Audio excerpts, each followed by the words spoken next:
Cubs on a beautiful day at Uniqlo Field at Dodger Stadium. Justin Robleski looks to win his 4th straight start as he gets the ball for the rubber game of the series coming up right here in 30 minutes. Hi, everybody. Welcome to Access SportsNet Dodgers, brought to you by your Toyota dealers, John Hartung, Jerry Hairston Jr., D-Train, Dontrell Willis with you guys. We'll have more on tonight's game in just a moment, or today's game. But first, we're joined by one of the 4 relievers we saw put up a 0 against the Cubs last night. It is Kyle Hurt, joining us live from the Dodgers dugout, making his SportsNet LA headset debut. Kyle, thank you so much for coming on with us. You went 2 years between big league appearances. You had the Tommy John surgery in 2024. Now that you have 4 games under your belt this year, how do you feel about where your stuff is at right now and the comfort level you have, because you've looked really good early on? First off, thank you for having me. I'm excited to be here. The first one, I felt very anxious and just excited to be back on this mound in a big league ball game. And each outing, I've been feeling really comfortable, so I'm just excited to keep going. Kyle, what's going on? This is Jerry. Hey, great to have you back, man. I'm a huge fan of the cambio, especially your cambio. I want to go back to, I want to know a little bit about you. Your college days, I heard you pitched in the Cape Cod League. What was that summer league like for you, and did you have a good time there? I had a great time. I actually played for Matt Holliday's dad in Chatham, so that was a lot of fun, and there was a lot of good talent on that team, and that was a very cool town to live in for the summer, so it was a very good time. Kyle, D-Train here, man. Nice to see you back in the big league. So I want to ask you your adjustments being in the bullpen, because I know your stuff is a starter characteristics type stuff. So what are some of the things you've learned in the bullpen to get yourself ready to be successful? Yeah, starting, you know what day you're going to pitch, and you have your routine down to a T. The routine thing has been huge for me, transitioning to the pen. And knowing your role and what situation you might get in, and just staying ready, not doing too much, just doing the right amount. So if you need 5 to 10 pitches before you get in the game, you're ready to be in that spot. So that's a big thing I've been focusing on, and just being ready at any time.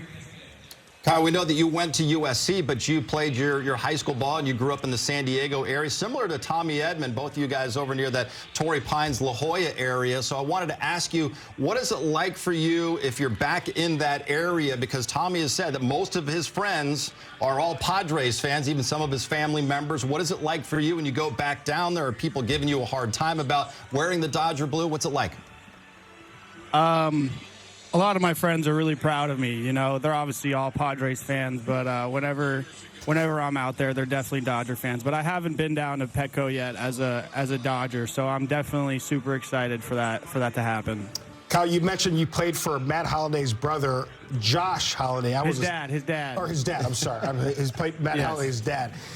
Do you know his brother, Josh Holliday, at all? And also, I kind of it's a two-parter too, because I'm going to ask this probably my last question. What is it like, being growing up in San Diego area? And I know John touched on it, but now wearing that Dodger blue and coming and playing here at Dodger Stadium. I mean, this stadium's awesome. The atmosphere is insane. I got to play in Denver and San Francisco the last week, and that was really cool. But this just doesn't compare to it. All these fans, and then that 4th deck when you look up. That's when the first time I pitched on that mound, that scared the heck out of me. But it's just so exciting being here. But yeah.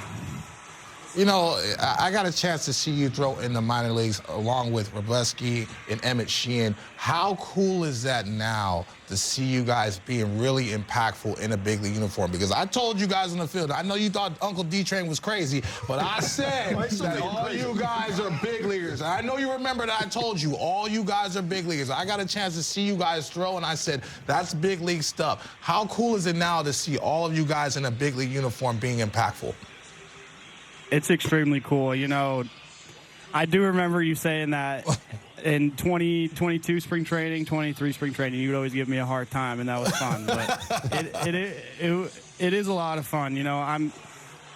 I feel like I'm just getting started. I debuted in 23 and missed a lot of time, but I'm so excited to be here, and I just want to do anything I can to help this team win. And just seeing guys that I came up with, like Emmett, Kasparius, Robo, I kind of learn from those guys a little bit right now, just kind of see how they go about their business and how they recover, like things they do outside of the field, So it's just fun to be around them. Kyle, you have such a calm demeanor when you're on the mounds, and you don't strike me as a guy like Alex Vesey who's pounding Red Bulls before he goes out there and plays. So I want to ask what your pregame routine is like, and also day game after a night game. What's the pregame meal look like for you guys, at least for you? I'm definitely really anxious when I'm out on the mound, and I guess I do a good job at hiding it. But pregame, I usually hit the tubs before, get in the hot tub, and then dip in the cold tub, shock the system a little bit. This morning we had breakfast burritos, and I'll tell you what, they were phenomenal. And it was like hash brown steak, cheese, eggs with this full aioli, and it was unbelievable. So I need to find where they got them from. We have some breakfast burritos that are going to be delivered in about 25 minutes here as well. So we look forward to those, but I don't know if they're going to be as good as what you're talking about right there. Kyle, thank you so much for coming on with us today. Continued success. We'll catch up again down the road. Thanks so much. Kyle. Thank you for having me. All right, let's check out Dave Roberts' lineup for the series finale. There are some changes going on here against a left-hander, Shota Imanagi. You've got Shohei leading things off, followed by Freddie Freeman. Then it's Teoscar Hernandez batting third. Andy Pages in the cleanup spot. Kyle Tucker will be batting fifth. Then it's Miguel Rojas at second base. Dalton rushing behind the plate to do the catching. Santiago Espinal is at third. Hye-Sung Kim is your starting shortstop. D-Train batting ninth. What sticks out to you? The top of the lineup, guys are not hitting the ball like they want to over the last couple series. I want Teo, Freddie, and Shohei to make a real impact in this game offensively. Give Robo some runs early, man, and have an easy win. And you see Dalton rushing. He is back in the lineup. Obviously, Will Smith is dealing with some back tightness right now, but he is swinging a hot bat. And I'm looking at Andy Pages. I think he has a huge day today. Speaking of Will Smith, the injury reports brought to you by Keck Medicine of USC. We saw Will Smith not in the lineup for the second straight day. Continues to deal with back tightness. Was originally going to be in the lineup yesterday, but was scratched. Still not quite able to go this afternoon, though Dave Roberts said before the game Smith could have played today, but they want to be cautious and that it is not looking like it's going to be an IL situation. Smith hit a 3-run homer on Friday. That was number 3 on the season for America's catcher. There are not many places more fun in LA on a Sunday afternoon than Dodgers Stadium. Dodgers look to win the day and win the series against the Cubs. We'll get a game preview with Joe Davis and our friend Nomar Garciaparra as well up next. Plus, pitching and homers may grab the headlines, but great defense also goes a long way to help win ball games. Andy Pages' off-balance throw to start this relay. Part of our plays of the week coming up. Access SportsNet Dodgers is brought to you by your Toyota dealers. We make it easy. Who's ready for a deal?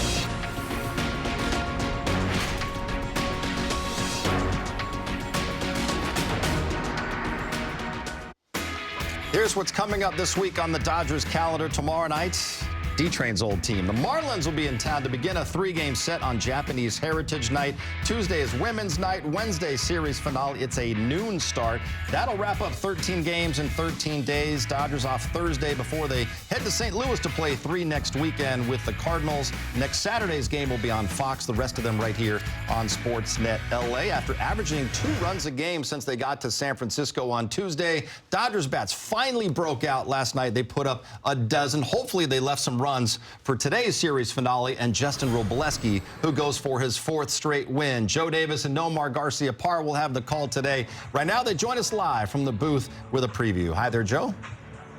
Hi, John, and we've talked a lot about the hitters at the bottom of the lineup that have been surprises, but how about the surprise that has been Justin Robleski so far? Yeah, I'll tell you, he's given the opportunity to go out there and start. A lot of people are talking about, well, he may be the 6th guy in the rotation, and then when Blake Snell gets healthy, is he going to be the guy that maybe goes back in the bullpen? Because he's been able to handle both things so well, but the way he's been starting, his last few starts, he's making a case that I am not moving out of this rotation, and why would you? Over his last few starts, his ERA is under 1, and I just love the way he goes about his business. Goes out there and just attacks the hitter and believes in his stuff. It's an interesting pitching matchup today, and then you got a couple left-handers who have been dominant, even though they're not throwing 99, they're not striking everybody out. Shota Imanaga, the Cubs, similar to Robleski, where he does whatever he needs to get you out. He really does. And despite his season debut, if you get rid of that, his ERA over the course of the season is barely over 1. And what I love about him as well is the way he adjusts. 2 games ago, 2 games before he was pitching against the Phillies, he had 11 strikeouts. The next time he was against the Phillies, he had 1, and he switched it up. It was split finger. Then he was like, oh, that's not working. I went with more fastball, and then it was his breaking ball. So he really goes out there and makes the adjustment. And as you mentioned, both of these guys, they don't throw, they pitch. All right, we'll watch Imanaga against Robleski. Final game of this 3-game series, John, coming up shortly. All right, Joe and Nomar, we'll see you guys coming up at 1 o'clock. Thank you. We see Ha-Seong Kim is in the lineup today, even despite the fact they're going up against a lefty. 3 straight multi-hit games and RBIs in all 3 games. He's provided a real spark, Jerry, at the bottom of the lineup. You can see his comfort level, his plate discipline, everything going on with him at the plate right now. Such great improvement from last year. Great improvement. You mentioned the plate discipline. That is so important. And we talk about putting the bat on the baseball. That should be his calling card, bat-to-ball skills, because we know he is electrifying on the base pass and really can be a game changer and allow the guys behind him to get better pitches hit. And there's nothing wrong at occasionally driving the baseball out of the ballpark on a line, but the most important thing is putting the bat on the baseball. Yesterday was outstanding, squaring up baseballs, rocking up the middle. He does that on a regular basis. He's going to get a lot more playing time. All you're seeing from Kim is how he plays in AAA, and that's why over the last season or so, we're like, why does the numbers not translate? Well, he is finally comfortable.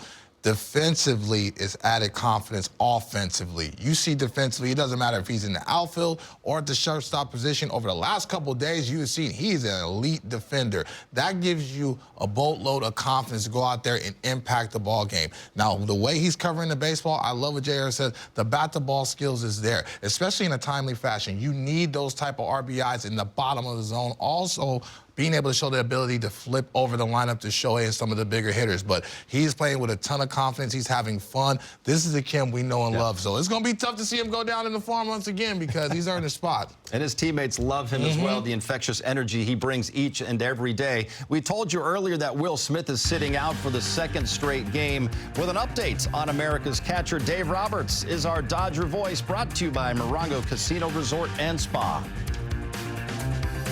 No new news. It's one of those he could play if needed to, but we just felt it was smart to just give him an extra day and I guess put him in the day-to-day category. Is this something that you think you kind of want to give him some time right now, and considering just how well Dalton Rush is? Absolutely. You kind of weigh out the positives and negatives, and my hope is he's in there tomorrow, but to have Dalton going the way he's going and it just only seems like, downside to kind of push him right now. Is it something that, if it doesn't clear up in the next couple of days, could require an IL, especially like that spot? I don't think so. And even talking to the training staff, it's something that, again, he could have played last night. He could have probably played today, but we didn't want to push it. So I don't think that IL's, any consideration. Justin Robleski held the Rockies to only 1 run over 7 innings Monday at Coors Field. With a strong start today against the Cubs, we could be looking at Robo as candidate to win the NL Pitcher of the Week. That would sound awfully good. Plus, it's been quite a week for Freddie Freeman. First, he welcomed his daughter to the world, and he's always making some dazzling plays defensively. Our top 10 plays of the week are next.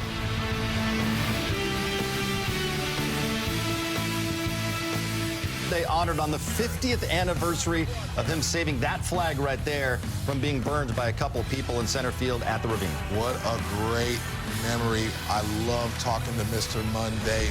Passion, pure class. Number 9, also yesterday, Jerry, Max Muncy, a little under the weather, but hits a 2-run rocket. I know the feeling, Max Muncy. Stay after it. Love the fastball, inner half, able to get the bat to it and through it, rocket home run. Number 8, Freddie Freeman at first base. D-Train, you love a guy that can pick it at first. And I bought a lot of dinners for defenseman plays like that, man. It's on the athleticism. That could have been for extra bases, but great jump. It's down on top of that baseball. stays on the knees for the tag. He said, I'm too old to get back up. What a play by Freddie to rob old friend Michael Bush right there. At number 7, also yesterday, the Cubs had the bases loaded, nobody out in the 6th inning, Jerry, but Jack Dreyer, Will Klein, they get out of it. Love the slider here. With 2 strikes, getting Swanson to chase it. Looks like a fastball, then darts below his hands. Great slider once again to get PCA to swing and miss. And look at Will Klein coming in, get Amaya out. Jam, shot, and good little PFP right there. Klein to Freddie.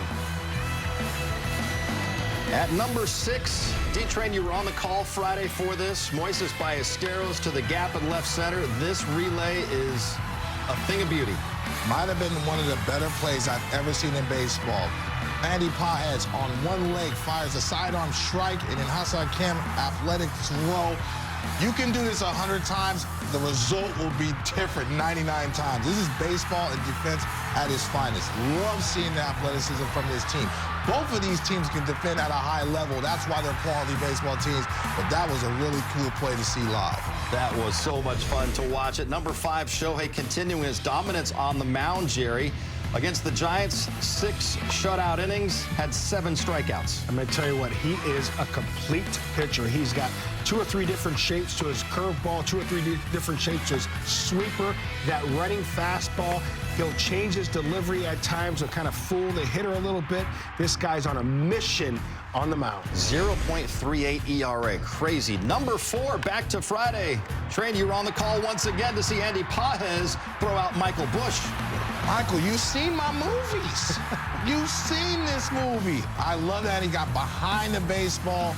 Excellent one-hop throw. And we got to give Will Smith some love, man. Those short hop picks coming up the line and understanding where the runner is to be able to tag bang, bang. Really cool to watch. Number 3, Tyler Glass now in San Francisco, shutting down the Giants with 8 scoreless innings, 9 Ks. He was awesome once again. Glass was running that fastball on 97 to 99 miles an hour, had the devastating curveball and slider. When he is pitching ahead, which he has really for the majority of the season so far, he is lights out. Number 2, Miggy Rowe with a milestone moment in Colorado. Rojas with a ground ball, base hit into left field. Got to get that baseball because it's the 1,000th hit in Miguel Rojas' career. Train, that's a lot of hits. You know what? Just the longevity of being a first-class teammate and someone that has always accepted his role. I love that he gave thanks to his pops.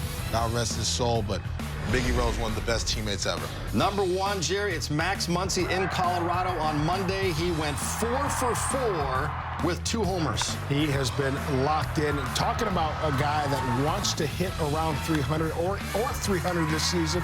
I love his approach. He's hitting lefties and righties. It doesn't matter. Showing off the wheels there, too. Stiff in the hit. But this is when he's at his best.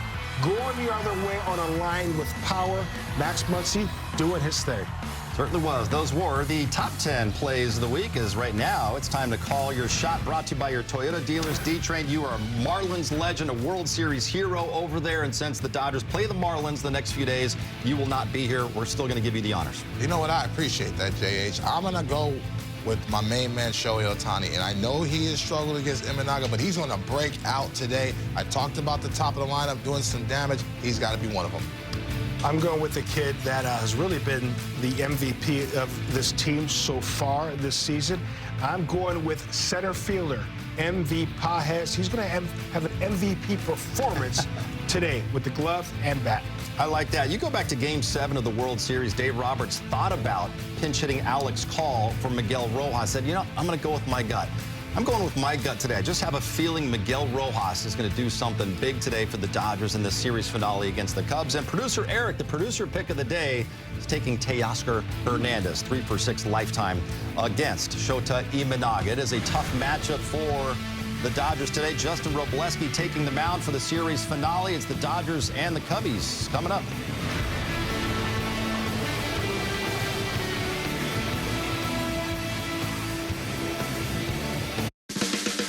When it's time to go, Toyota shows up.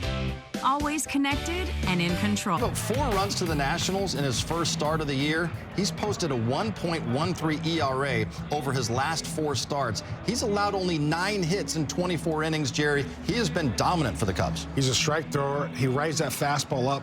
He does have a cutter as well. Good breaking ball, and we know about that split. You got to make sure, I know it's a lot easier said than done, swing at strikes. Do not go chasing out of the zone, both up and down.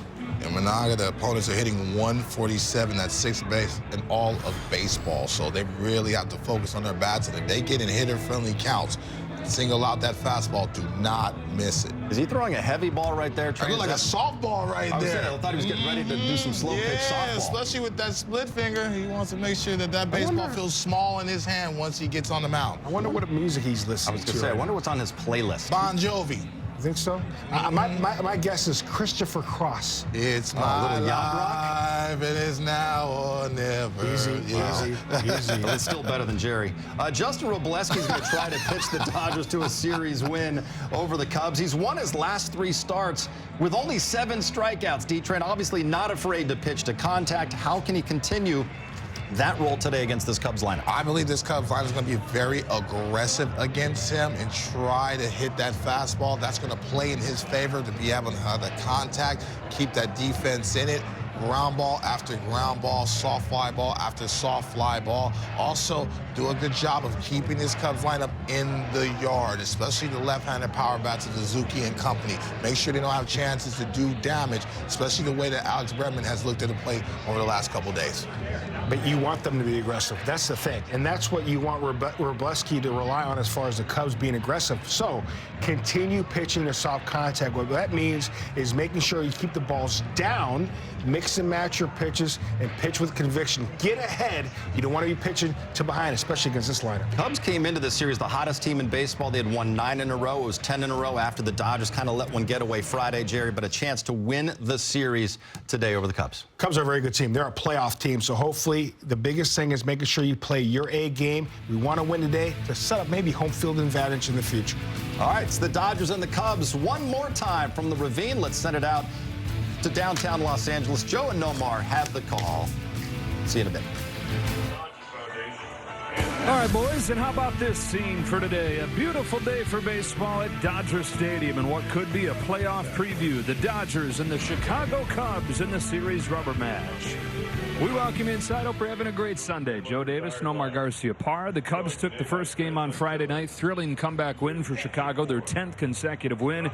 Dodgers ended that winning streak, though, yesterday with a loud offensive performance. Yeah, the Dodgers really did an excellent job, especially coming arguably the hottest team in baseball coming into town with the Chicago Cubs. But they finally got some offense. They got some runs on the board, and now they have to go out there and try to win the series. A little bit different looking lineup today. The reasons behind that, Kirsten, you have those. Yeah, Joe, if you look at the lineup today, no Will Smith. And if we go back to coming into this series, Dave Roberts made it pretty clear that the plan was that Will Smith was going to play all 3 of these games against the Cubs. Wasn't out there last night. They shared that he's dealing with some back tightness. That's the same thing for him today. But Dave Roberts said right now they aren't looking at this as a potential IL stint. They're just keeping him day to day. It's still very early in the season. And considering how well Dalton Rushing is playing right now, they feel comfortable giving Will Smith some extra time. But they do feel hopeful that he should be back out there in the lineup tomorrow, guys. All right, Kirsten, for the final game of this series, we have a great pitching matchup. 2 left-handers. Probably surprised to see that both these guys are in the top 5 in the league. It's Imanaga for the Cubs. It's Robleski for the Dodgers. Yeah, I'll tell you, Robleski has been really outstanding since he's put into that starting role. We've seen him coming out of the bullpen and getting the job done. But, man, once he put in that starting role, he has really taken off. These 3 starts he's had this year, an ERA under 1, going deep into the ball game, not afraid to pitch to contact. He's not going up there and throwing. He's going up there and he's pitching. And how about Imanaga on the other side? Imanaga has been great. We saw him since he got into the big leagues, been outstanding for the Cubs. But over the course of this season, other than the hiccup in his debut, his ERA is just over 1. Really tough lefty. He's another guy who just adjusts as the game goes on. All right, Cubs took the first game. Dodgers took game 2. The winner of this one takes the series. Imanaga for the Cubs, Robleski for the Dodgers. First pitch coming up on SportsNet LA. Let's go. Back-to-back world champion Dodger baseball on SportsNet LA is brought to you by Jack in the Box. Jack's new Smash Jack Sliders Munchie Meal with a chance to win the $75,000 prize for Jack's 75th anniversary. Dodgers and Cubs getting ready for the series finale. Will Smith still dealing with some back tightness, so it's going to be Dalton Rushing catching even a day game after a night game. Jerry, Rushing has been taking advantage of all of the playing opportunities he has gotten this year. We've seen a lot of growth from this year to his rookie year. Yeah, obviously, especially with the bat. This guy knows how to hit. That was his calling card coming out of college and in the minor leagues. Now he's starting to settle in as a hitter. But I love the maturation process, not just with the bat, but also calling the game and gaining the trust of the staff. Talking to Dalton a couple days ago, he says Will Smith has been helping him along the way. That's a captain and a leader. Also, Dalton, he plays with a little bit of edge, and I like that. That locker room needs some edge.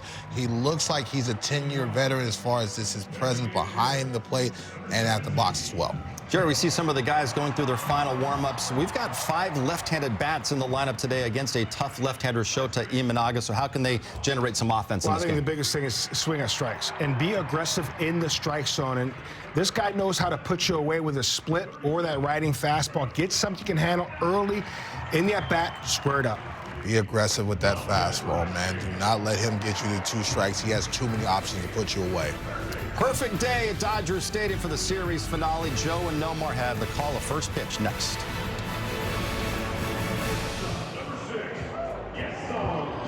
To you by Carl's Jr. Carl's Jr.'s new Western Bacon Chicken Sandwich with freshly hand-bread all-white meat, just $5.99 for a limited time. And by your Southern California Lexus dealer, who invites you to test drive a Lexus today. The rubber match between the Dodgers and the Cubs, and it'll be Justin Robleski to try and pitch the Dodgers to a series win. Last time he pitched here went 8 innings against the New York Mets and then went into Coors Field 7 innings against the Rockies in just 1 run. Even though he's not getting hardly any strikeouts, he is dominating, getting deep into games, and gets ready to make his 4th start today. Working on a win presented by The Home Depot. Giving you a little context for the lack of swing and miss and how rare it is to do what he's doing without the swings and misses. 9 total swings and misses the last 2 starts. The last time that a pitcher went 7+ innings in back-to-back starts with that few number of swings and misses, 7 years ago, and Adam Wainwright did it for the St. Louis Cardinals. A lot of times that much contact stuff's going to happen, but the contact has been fielded by this great defense, and he has gotten deep into games each time. Well, one, it takes confidence in your stuff and your ability and not afraid to pitch to contact. You can see what Robleski is featuring. He's got the 4-seam fastball, the slider, the curveball, the changeup, and the sinker. But what he's best got is his attitude on the hill. He works fast, pounds the zone, keeps his defense on his toes because of his speed out there as far as rhythm out there, and they make great plays. 110 on the dot, not surprising. Justin Robleski in there with strike 1 on Nico Horner. Simplicity in his pitch mix, as you saw there, it's 80% fastball or slider. Simplicity, and like you said, conviction in it. And then in the philosophy, too, Justin said, I've just decided I'm going to fill up the strike zone. I'm going to create contact and see what happens. And that's easier to do when the defense has been as good as it has been behind him. And they really key, too, is getting ahead. We already saw them strike 1. Done it over 64% of the time this season. His 1-1 to Nico Horner is laced into center field. A leadoff hit for Horner. Same way that he started yesterday's ball game. The Cubs' fantastic second baseman is aboard to open it. Rest of the lineup for the Cubs looks like this today. Here comes Alex Bregman hitting second. Ian Happ in left field hitting third. Seiya Suzuki's been red hot. He's in right field batting cleanup. Carson Kelly back in there catching. The former Dodger Michael Busch is at first base with Dansby Swanson DHing today. Matt Shaw at second and Pete Crow Armstrong. 4 strikeouts in yesterday's game. Hitting 9th. That's a ball on Bregman. With a game-tying home run on Friday night. Cubs came back from down 4-0 on Friday to win 6-4. But the Dodgers turned yesterday into a laugher with a 12-4 win. Ended the Cubs' 10-game winning streak. And now the Dodgers are looking for their first series win since they swept the Mets here on the last homestand. Yesterday, Sasaki into the 6th inning for the first time, and then 4 shutout innings from the pen that had struggled the last week or so. And you mentioned it seemed like a laugher, but the Dodgers had to come back in yesterday's game twice. So they found themselves down early, and then they tied it, and then the Cubs went up, and then they came back, and then they really broke it open. There's a big spot in that game, too, in the 6th inning right after Sasaki left. Looked like the Cubs are ready to get right back in it when the Dodgers have gone up 8-4. But then Dreyer gets those back-to-back strikeouts. And, you know, in the context of it ending a big deal, in the context of this young season a big deal, where the pen has been shaky the last couple weeks. Big deal for the pen, big deal for Dreyer. And I'll tell you, this is a big deal because this is one thing we haven't seen from Wroblewski the last few starts, and that's a base on balls. First 2 have reached against him. This Cubs lineup is patient as any, and the guy right there that just drew the walk in Bregman tends to be wherever he goes. The whole lineup follows his lead. This whole lineup has been much more selectively aggressive this year. And so the table's set, and Ian Happ comes up to the plate riding a 17-game on-base streak.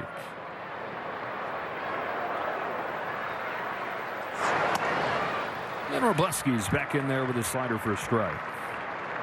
The walk was the first one that Wroblewski's issued since April 6th and has started in Toronto. Walked 4 that day. None of them the last 2. This is 0-1. Catches the inside corner, strike 2. That's really the key. Started off with an off-speed pitch, looking for the aggressiveness of potential of the hitter and also trying to get that ground ball.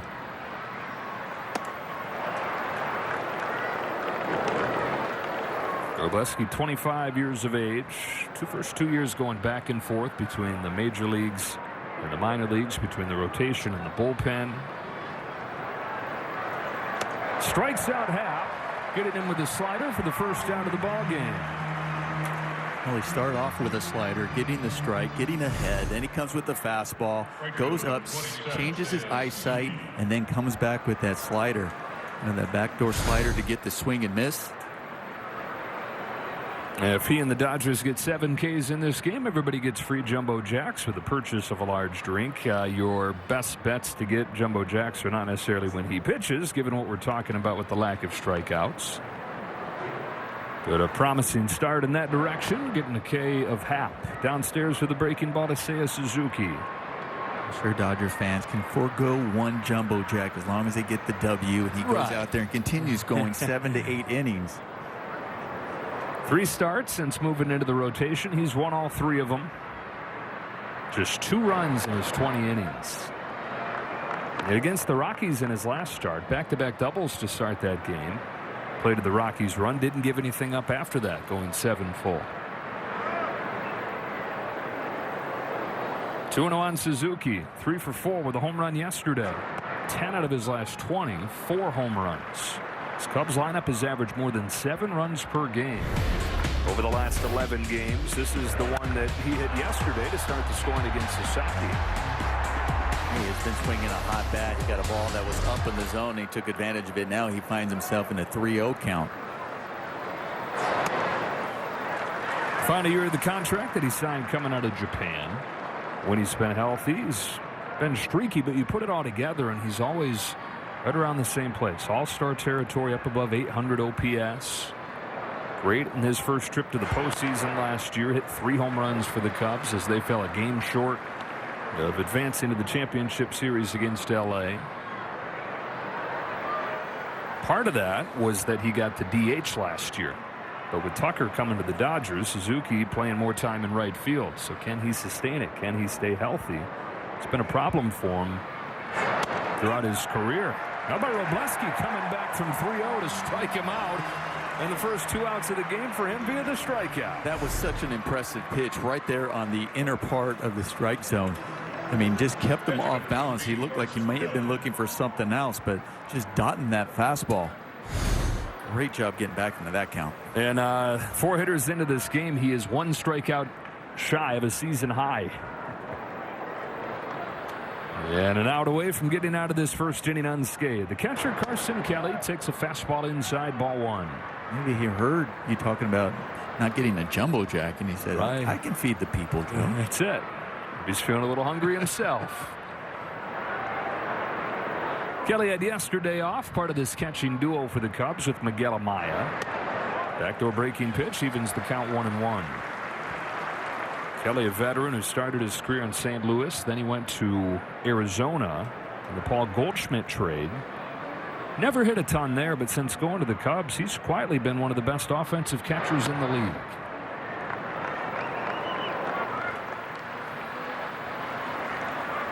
He's always hit well against the Dodgers. Kelly in his career, 3 multi-home run games. 2 of them have come here.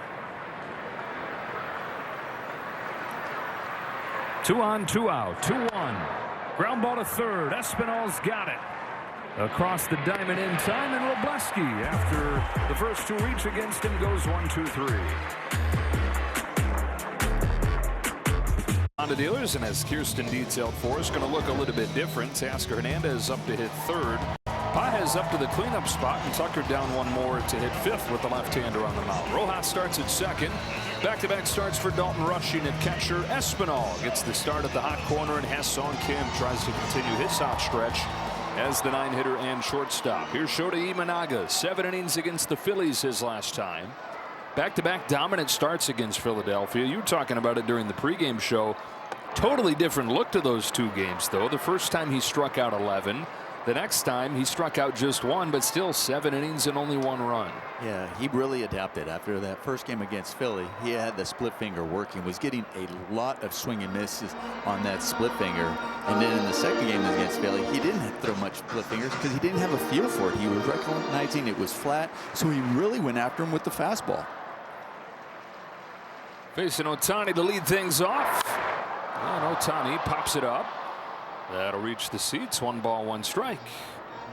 And what he's featuring, I just mentioned, he's got a 4-seam fastball. You can see the percentage of times that he's thrown it. That split finger is the one that seems to just fall off the table. Really good changeup. Looks just like his fastball. You got the sinker and the sweeper that he comes at you. Occasional curveball that you kind of really just erase and not really think about it too much.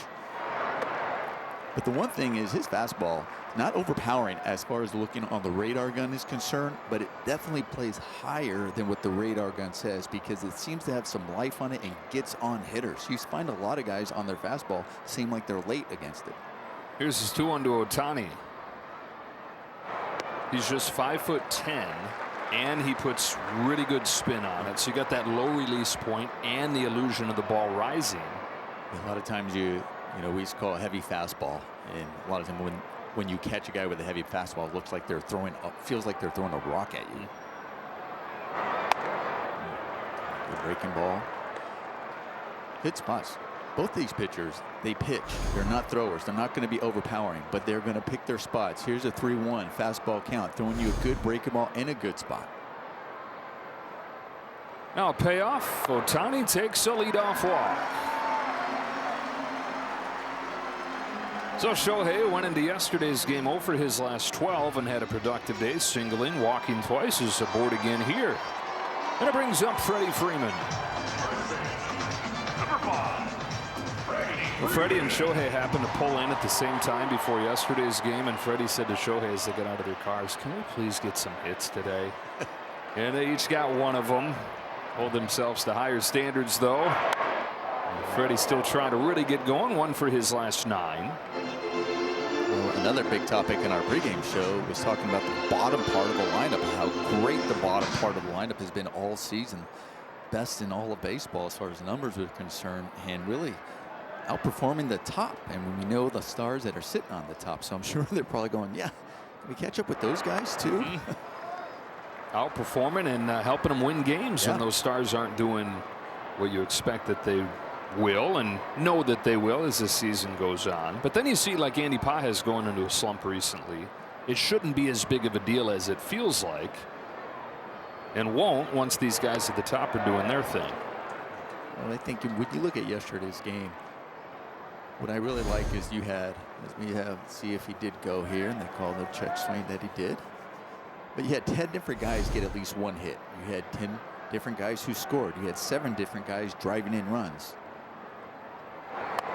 Strikeout of Freddie Freeman, 1 away. And that's what when this lineup is constructed, that's what you expect more often than not. Listen, this game's hard. It's not going to be that way, but you feel like that could happen on a daily basis because these guys are so good. Went into yesterday's game having scored just 8 runs the previous 4 games and then exploded for those 12. And you saw Max Muncy right there. He had the 1 home run for the game. Here's Teoscar Hernandez. It was runners in scoring position where the team excelled overall, hitting .390 as a team in yesterday's game. And really doing an excellent job with runners in scoring position and 2 outs. Those 2-out RBIs are huge. Teoscar Hernandez had a hit that fell in both those categories. And among the struggling hitters, he's one who started to get right yesterday. Went in 2 for his last 28. He was 2 for 3, knocked in a pair, scored twice. Yeah, and one of the hits I really like was this one right here. The one that's down and away. When he is right, he is going the other way. When the pitch is the other way, it means he's staying on the ball and driving it. There goes Ohtani. We've seen run more the last few days. Throw ricochets off his foot into left, and he's going to take 90 more. Throw back to 2024. Ohtani wreaking havoc on the bases. Hitting, pitching, track and field, and soccer. Well, putting the pressure on the pitcher, putting pressure on the defense, getting a jump, getting the stolen base, and the ball just hit him in the shin there. First of all, let's hope he's okay. But being able to get to third base with less than 2 outs.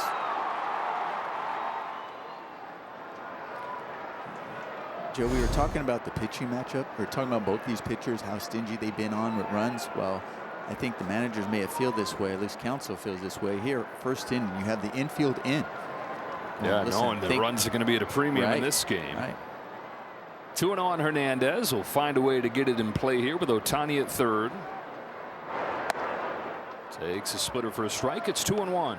By the way, Ohtani went into yesterday's game 1 stolen base for the year. 1 stolen base first 25 games. He's now got 2 the last game plus. Those legs getting warmed up a month into the year. On a 2-1, Hernandez fouls it into the glove, 2-2, and Imanaga will hunt for a strikeout here.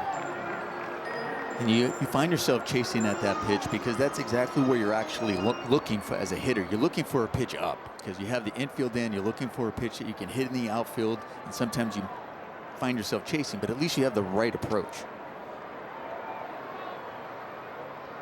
The 2-2. Inside, and Orel talks about it from a pitcher's perspective. Give him what he's looking for, but in a hard-to-hit place. Right. And in that area is just a fine line, so you better hope you can execute that. Teoscar trying to cash in. Runner at third, 1 out. 3-2. Takes ball 4. Second walk of the inning. A really good take by Teoscar Hernandez, especially after you chase that one up in the zone. You work the count 3-2, and you're a guy who thinks about driving in the RBIs. You think like, okay, I have to be the guy to get this run in. Yet you stay with your same approach, still thinking the ball has to be up, not in the ground ball, and you end up laying off that pitch down. Andy Pages, who had a similar heel turn yesterday, went into the game 3 for his last 25. Had knocked in just 1 the last 10 games. Well, 2 hits yesterday, knocked in 3. And in the top 5 in the National League and in the majors in both those categories, average and RBIs. A chance at another right here. Pages hitting .480 with runners in scoring position.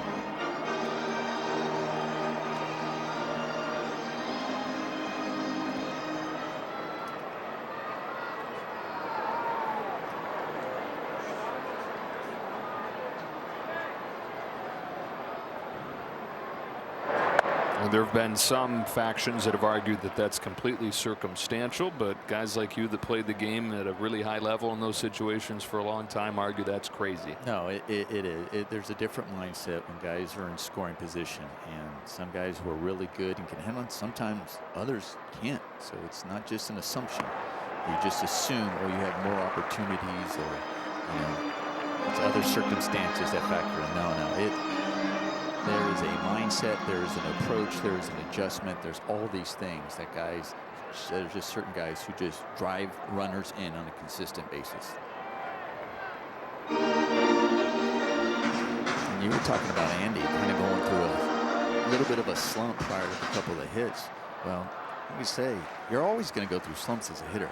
The key to being really good and have good seasons is minimizing those and getting out of them quickly.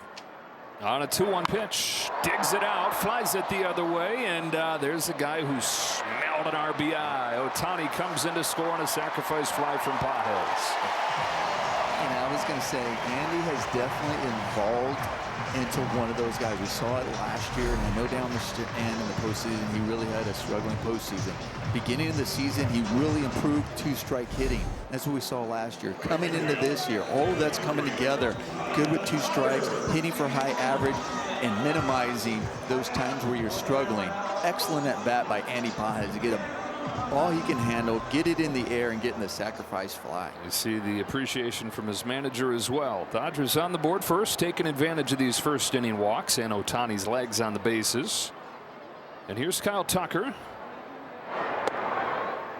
Taking ball 1 from Imanaga. Had a double yesterday, his lone hit of this series at 1 for 8. What have you seen from Tucker? What I see from Tucker, I see that front shoulder kind of flying open a little bit too soon. And sometimes you can say, oh, well, what's the cause of that? Mechanical. Sometimes you can't feel it, but it has a tendency to maybe when he gets when that pulls off a little bit, the barrel can drop. So a lot of times he's just missing pitches that he should be barreling up. You can say, oh, he's swinging at pitches a lot more, swinging at his own. No, that's not it. He's missing the pitches he's usually standing on second with. And then that causes more swing at pitches, or it looks like he's chasing more. It's all that. So there's a mechanic thing that he has to do to adjust to be barrel those up. So that's what I see from him right now. It's finding what works for him to try to keep the barrel just above the ball just a little bit longer. Like I said, sometimes the front shoulder flies open, the barrel will drop. Sometimes some people say, well, his swing looks a little long. Well, when that front shoulder goes out, the barrel stays back. It seems longer, and it's still not getting above the ball. So more than it is approach leading to the strikeouts, it's mechanics than missing. Correct. And even hearing some of his interviews, he's like, oh, I'm either popping up or fouling off pitches. I'm usually squaring up. And now you find yourself battling, because you got 2 strikes on you instead of that. Stroke down the line. It's a fair ball. Ricochets to Suzuki. Hernandez stopped at third. On a double from Tucker, and there he is. Nomar standing at second. And that's when you are going through your struggles, and then you get into a hitter's count, and now you're in your head, you're going, okay, this is the time where I'm supposed to be able to do damage. This is who I am. And then you finally swing and barrel it up, because he's been getting 3-1 counts and fouling that pitch off. And that's where the frustration is, right? This is what it's more like. And now you're going, okay, there it is. So whatever work he's been doing, whatever he's been working on in the cage, hitting coaches, when you're able to barrel that ball up, and especially on a hitter's count, that brings you a lot of confidence. Second and third, 2 gone. And Miguel Rojas coming to bat after we get a word from Archer. Fuel your game day with Archer Jerky and Meat Sticks. Find them at grocery and club stores near you. Now to the heart of the lineup. What? Yeah, 6 through 9 for the Dodgers. 329 for the team. For the bottom half of the order, 940 OPS. That's 100 points better than the next best team. Just great numbers. Just really impressive. Something the Dodgers struggled last year with. It was kind of the complete opposite, where they were at the bottom of the league, and here they are at the top of the league when it comes to all those offensive categories. And Miguel Rojas is having a wonderful season so far. It's ahead 1-0. They got a run in the bank here, but damage done no matter what that tally ends up being, and that Imanagas had to throw 26 pitches in this first inning, and you have a Cubs bullpen that had to cover a lot of yesterday. Assad and Velasquez ate up most of it, but it's a depleted pen. That ball's cranked to left field. Happ is over, and it sails over his head. Bottom of the order does it again. Rojas to second, 2-run double.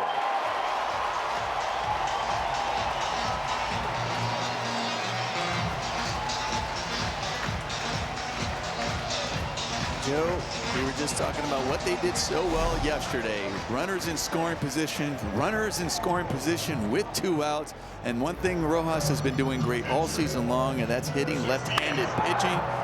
coming into that bat with a 500 average versus left-handed pitching, gets a ball he can handle and puts a great swing on it. Dodgers are the 3 spot here in the first. 15 runs for LA, the last 9 offensive innings. A strike on Dalton rushing. Robleski's saying, I love pitching for this team. And I love walking. Never stops. 0-2. Well, you touched on it, Gnomes. Imanaga gave up 3 runs in his first inning of the season. He had given up 4 runs total since. The Dodgers really good at bats. Not chasing, getting him up in the zone.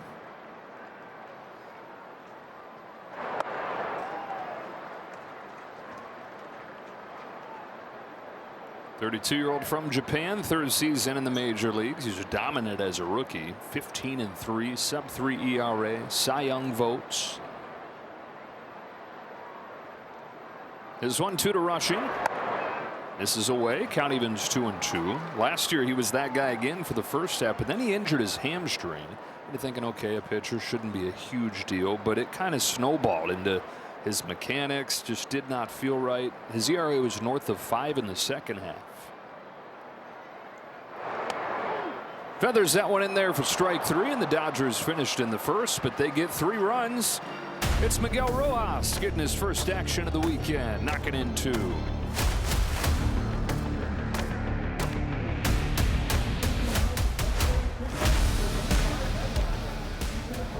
To Robleski start in Toronto to start that 3-game series against the Blue Jays. How about these numbers for Dodgers starting pitchers? A 9-2 record, a 2.28 ERA. What is not shown on there is the length. A year after they were under 6 innings, under 5 innings per start, down near the bottom of the majors, averaging better than 6 innings an outing.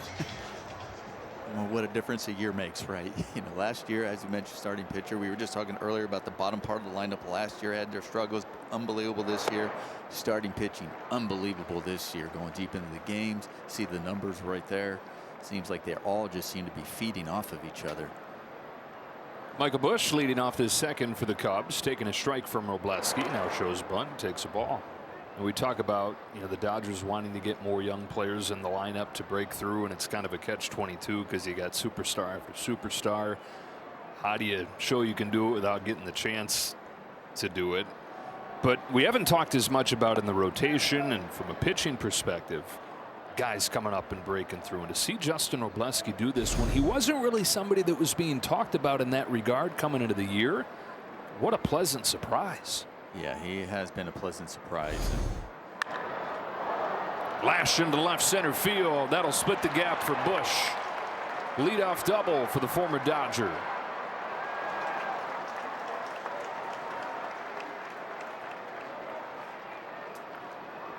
Yeah, Robo, what he's done, really embraced the opportunity, coming in as being able to start.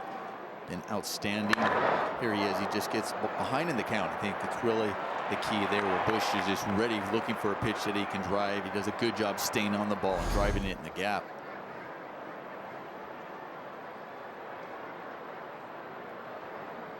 So leadoff double for Busch brings up Dansby Swanson, who was the hero on Friday night.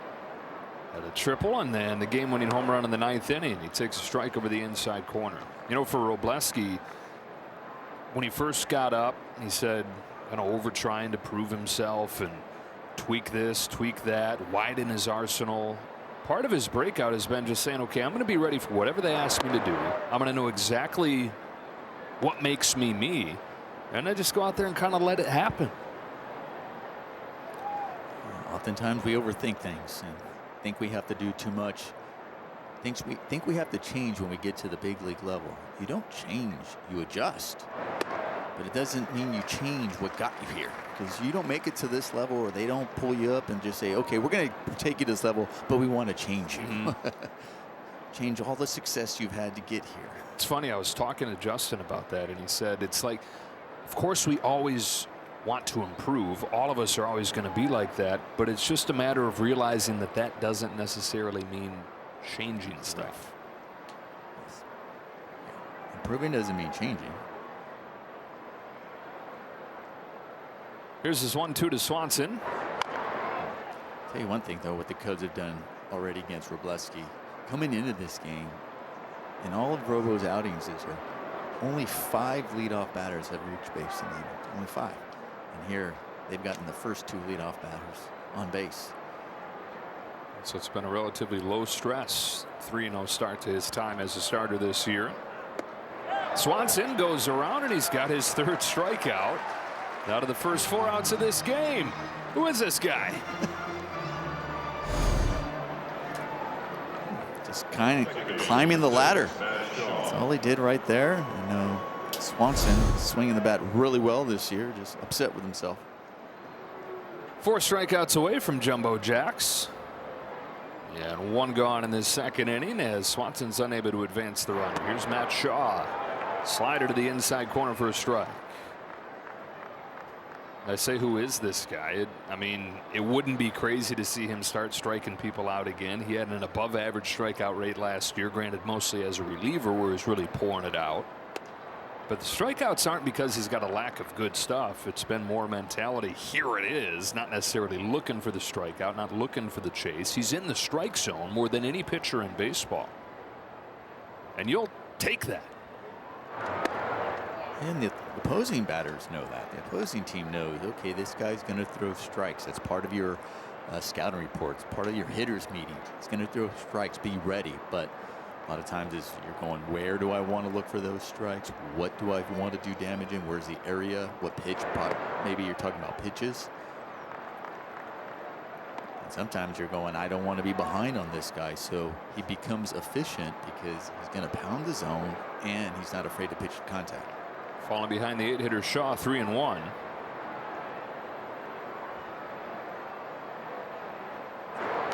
And now he's issued his 2nd walk after not having any of them the last 2 games. So some trouble here in the 2nd for Wroblewski. 1st and 2nd one away, and here's Pete Crow-Armstrong. Much to the fans' delight yesterday, PCA struck out all 4 times. Just the 3rd 4-strikeout game of his career. Bunch of those Ks lately. 1 for his last 9, 7 of them.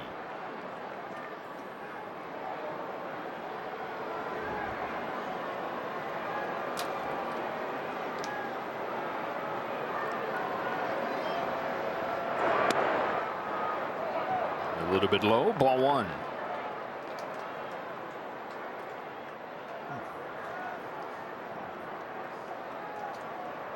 One of those where Dalton's probably like, really tough to challenge right now. Is this the timing, time to challenge? Well, you wonder after yesterday where they're out of challenges quickly. Here's a throw down to 3rd. Safe. Did he just get around the tag? He must have, because the throw is there in plenty of time, but apparently Espinal couldn't get the tag down on Michael Busch. And it didn't look like Espinal was saying, check that right away here, but Dalton, a strong throw. Another look here. Yep. Tags there. Ooh. Did he look like he got his chest, but the question is, did Michael Busch have that hand in there before the chest tagged? I don't know. That's one been close. So they are going to play on now. Ball 3 on Crow-Armstrong with the top of the order and Nico Horner on deck. Man, that might have been a 1. You're like, might have. I don't know if there was going to be enough there to overturn, but in that look, that's what's crazy. You have to decide so fast, which is good. It's not like you just have all the time in the world to slow it down underneath and say, no, go out there and check it. I started to say when Rushing didn't challenge the pitch, you wonder if they're all going to be a little bit gun shy after they were out of challenges in the 4th inning yesterday. That is the 3rd walk already for Justin Wroblewski. And the bases are loaded for the Cubs here. Mark Pryor comes out for a visit. Word from Mark Pryor, and now we get a word from Morongo. Chris Young live May 8th. Get tickets now. Morongo.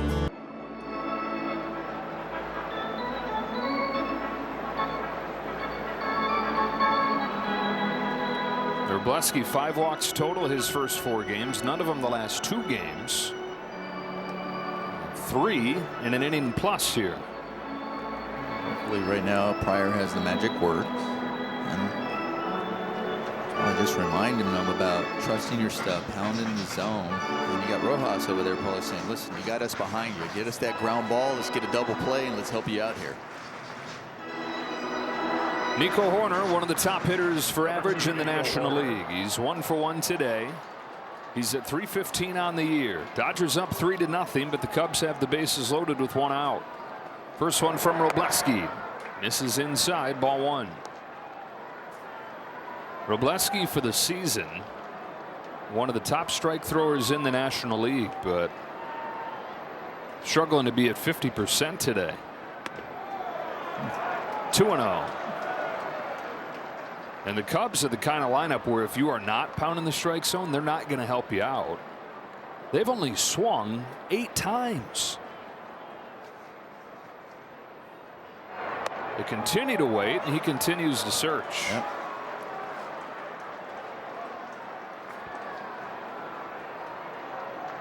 On the season, 67% strikes. Today, just over 40.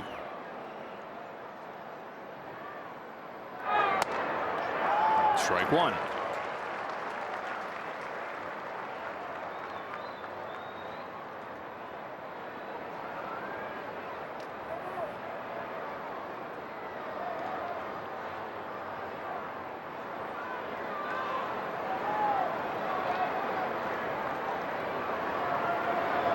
Takes a moment to collect his breath. Double and 2 walks to load him up. And a 3-1 pitch to Nico Horner is taken for strike 2. Rushing didn't realize that it had been called a strike. He was challenging. Horner did, and he was challenging. So no matter what the call was, we're going to get a challenge there. Here it is. ABS powered by T-Mobile, and it just barely nicked the corner. The ultimate ABS strike. Rarely was that called a strike in the olden days of 2025. So 3-2.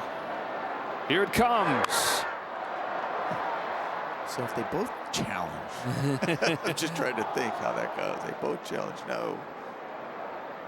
So Horner was challenging that it was a ball. Was Dalton challenging it was a ball then? Yeah. Hey. Another payoff. He struck him out from 3-0 to strike him out.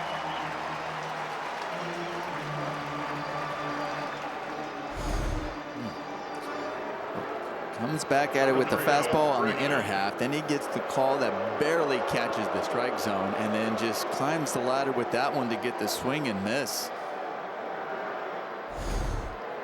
This is a different guy on the mound today. Some good, some bad. Ball 1 on Bregman. Right now you can really tell that he's trying to search to find that spot where, okay, where am I consistent with my fastball? Is it up in the zone? We saw that pitch right there doesn't really have it right there and lost. Is it down in the zone, down and in? Is it glove side? Right now he's trying to search for that fastball, at least to get ahead, to get strike 1, which we mentioned earlier. He's done such an excellent job doing. 50 pitches through 2 innings. And this is the most patient of the bunch up there right now in Alex Bregman. Grounds 1 to short, juggled by Kim, flips it across, and somehow he's out of this unscathed. Cubs had the bases loaded, had Robleski teetering, but they come away empty-handed.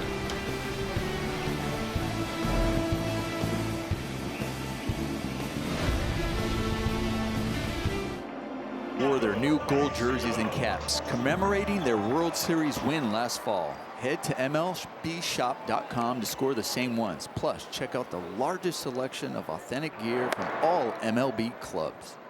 Santiago Espinal had a double off of the bench yesterday, taking over for Max Muncy, who's under the weather. Gets a start today, just his 5th this year. The 1-0 from Shota Imanaga is a changeup that misses away. 8-9-1 for the Dodgers in this 2nd inning. Kim and Ohtani to follow. Trying to take the last 2 games from the Cubs and win this series. Well, it feels like it could be a playoff preview. This Cubs team, the lineup very deep, versatile. The pitching staff, even though they've been riddled with injuries, still has been really good. You need that bullpen to get healthy. I figure they're probably going to need to go get another starter if you're looking at a kind of rotation that can be scary in the postseason. You're losing Cade Horton, a huge deal. They're just really just good. And then the reason I put it that way is you look at, is there just anything that is just absolutely incredible all across? It's like, okay, is there one thing you're going to pay? Like, well, I don't know if there's one exact thing. It's like, oh, they're just unbelievable from the starters, or they're just unbelievable top to line, whatever. They're a solid lineup up and down. They're really good. They're really good defensively.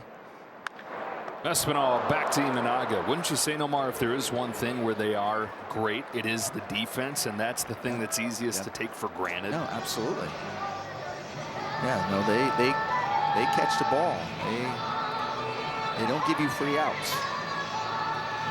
And that's helped protect this pitching staff. That it's a bunch of guys started the season in AAA and have come up and excelled. And I'm sure it's probably also helped them with their confidence. Not only to help them, obviously, from the obvious reason, get the outs, but I'm sure they're feeling like we were talking about Wroblewski, like, hey, I got a great defense behind me. I can just go out there and attack hitters. How about Ha-Seong Kim? 3 consecutive 2-hit games for Kim. Knocked in a run in each of those 3 games. 450 over the last week. Put the ball in play. That is his game. That's the key. Good things will happen, and especially with his speed.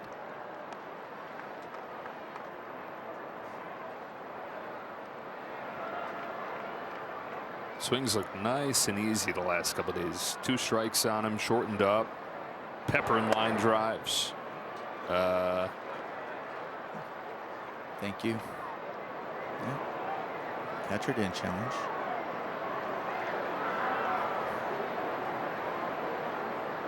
Getting a chance today, lefty-lefty against Imanaga, whose 2-1 pitch is fouled off 2-2. You're talking about the psyche of the challenges there. I wonder if Kelly was thinking maybe not, maybe 9-hole hitter. The other thing too is you just lost one that last inning to your challenge. So probably going, oh, maybe I'll just wait a little bit.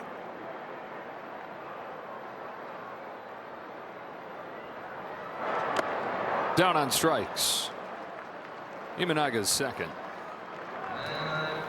And up comes Ohtani.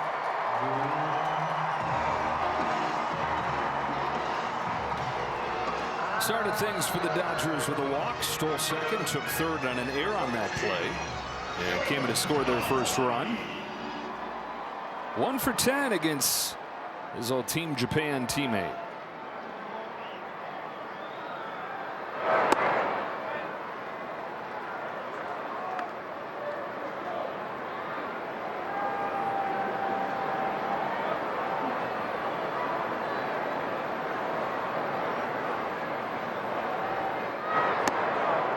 Got a chase, ball and a strike.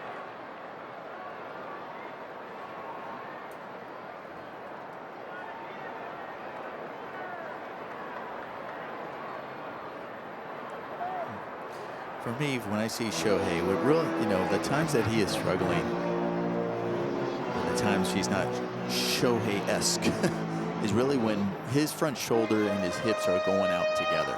His front hip will definitely open up, but a lot of times he can open up that front hip and keep that front shoulder closed. Ground ball through the right side and a base hit. And when he's doing that, when he's staying front side closed, he's able to drive the ball the other way, stays on pitches a lot better, so we see the power to the opposite field. Also, it gives him time to, in case he's out front on pitches like that. A lot of times you see that ball is actually breaking away. When they're breaking away in the front shoulder and hips, you'll see some of those swings from him where it almost like he's lunging, his butt will stick out because he's reaching, well, because he's already lost his front side. And then he realized, like, oh, I can't reach that pitch, or I'm out in front. Where if he keeps it close, he still has a chance to put the barrel on it and get a base hit like he did. Inning still alive, Freddie Freeman. Talking with Dave Roberts about it yesterday. He said the fact of the matter is those adjustments and fixing those things is going to be harder when he's as invested as he is in the pitching. Only so many hours in the day. Only so much room in that fuel tank. And his tank is bigger than anybody's. But still.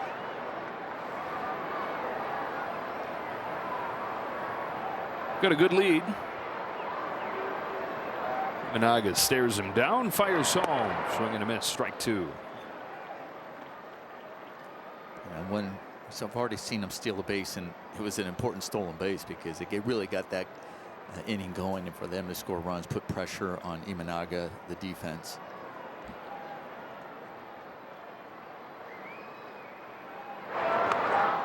Freeman's down swinging. That's that for the Dodgers in the second.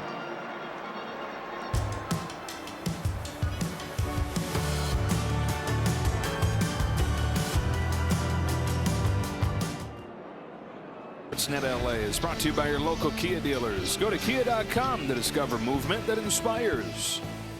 3 runs for the Dodgers in the first inning, and even though the Cubs have had all kinds of traffic, nothing against Robleski so far. Foul ball, strike 1 against Ian Happ. 51 pitches, Nomar. That's the most that the Dodgers starters thrown through 2 innings this year. And the Cubs have let him off of the hook. They have. He's been able to make the pitches when he's needed, especially when there's a lot of traffic on the bases. He's got the strikeout when he's needed and gets the ground ball. But definitely you can tell that Robleski is really grinding out there, really trying to find some rhythm in the strike zone. Robleski, as a lefty, got to be around Clayton Kershaw's first couple years in the majors and soaked up everything he could from Kershaw. He's spoken about Clayton's example of conviction in your stuff, only throwing a couple different pitches and being confident that's enough. Being his inspiration to do the same, to pop up on the diamond. He seems to have it spotted on the hill, but he gives way to Espinal for the first out of the 3rd inning. They even say that he's approaching his start days like Kershaw did, as in do not talk to Robleski on his start days, leave him alone. And perhaps some inspiration to take from Kershaw on a day like this, where clearly doesn't have his best stuff, lacking command. What can you give him? That's what makes the great ones great. It's not that they have their great stuff every single time they go out there, because when they do, those are the memorable ones that we're talking about, right? But it's all the other ones where what made them great when they don't have the great stuff is still managing to give their team an opportunity to win, to grind it out, still go deep in the games, impact the team in so many other ways. When they don't have their great stuff, still going 7-8, helping the bullpen out, finding ways. 1-1 to Seiya Suzuki is a little low. Kind of the equivalent of what you're talking about with a hitter. Every hitter's going to slump. Can you shorten those slumps? For a pitcher, most of your starts are going to be those ones where you're kind of trying to figure it out. What do you do with those? What do you do with those? What do you do to find it? And what do you do to be able to adjust in the game? Seeing what the other team is doing to you, especially when things aren't working. What pitches aren't working.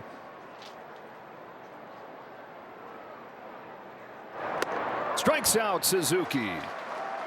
That's already 5 for Robleski, so the whole thing's kind of been turned up on its head today. He's lacked command, but he's racked up strikeouts. Number 15, Carson Kelly. You know, look at Dalton right there. I didn't know if he was looking for that pitch in, and didn't quite get it there, but still got enough on it in the outer half, get the swing and miss. He still has the life to it, which is good to see. And I think because of that life that he has on that fastball, he's been able to get those swings and misses and those strikeouts, but still, I think he's still trying to find that better command of that fastball. Caught the edge. 0-2 on Kelly. That's good command of that heater. Whew. Just brushing it. He had 7 strikeouts his first 3 starts. He's got 5 today.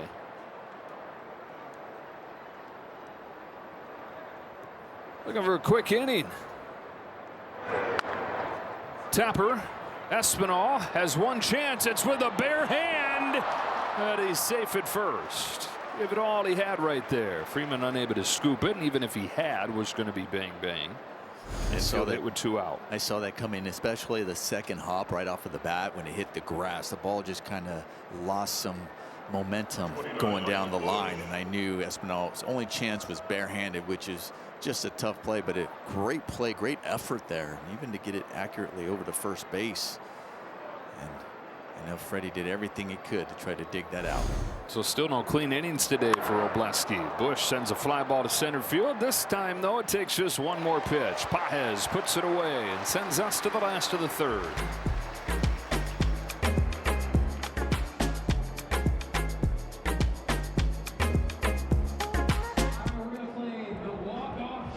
presented by Daiso. Be one of the first 40,000 fans in attendance and get your exclusive bobblehead. For more information, visit Dodgers.com/promotions.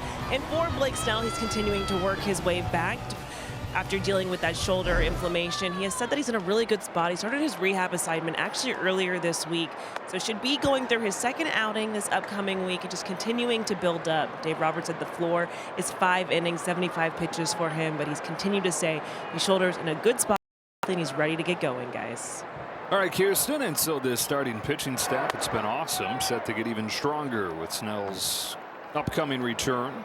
Ball and a strike on Teoscar Hernandez, who leads off the third. All positive signs. You want things to keep moving forward in that direction. I know after his first start, he gets asked all these questions. How do you feel? And he's breaking down, breaking ball. And I'm like, there's only really one question after his start. And the next day, how do you feel? Yeah. Good. Okay. Done. Fly to center field. Carl Armstrong's going back. He's at the wall. He leaps and pulls it in. Pete Crow Armstrong has made Dodger Stadium his personal playground the last couple of years. We were just talking about the defense for the Chicago Cubs and how good and strong it is, and that man in center field is a big reason for it. Just the way he went back on that ball, there was like no panic. He was gliding back. It was just looking at it. He was timing it, and he comes down with it. Little low on Pages for ball. But Pete Crow Armstrong, even with a struggling bat, still an immensely valuable player at a premium position where he's the best in baseball. Now, I don't agree with what he said, but I do enjoy watching him play. Yeah. He is fun to watch. He's exciting, and especially out there in center field, the way he tracks the ball down.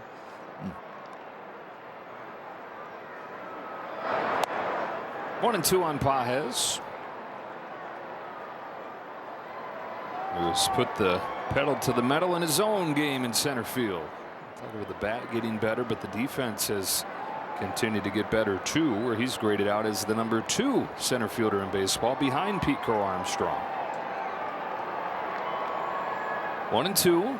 Here comes Imanaga. Pages rips it down the left field line, foul. Nice. Speaking of nice catches. Yeah. Are they pointing at Pete Crow Armstrong and saying, see, we can catch it too out here.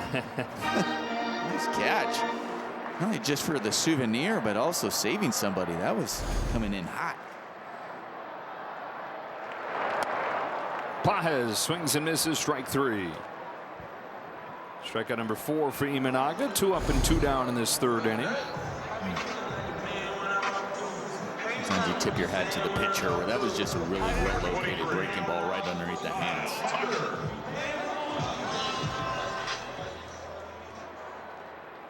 Tucker doubled and scored in the first.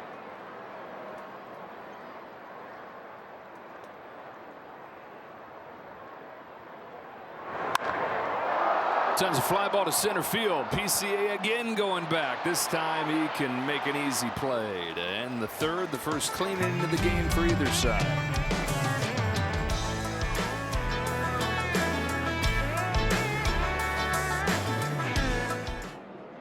SportsNet LA is brought to you by your Southern California Ford dealers. Discover the complete Ford lineup. Rugged, stylish, and powerful trucks and SUVs engineered for your adventures.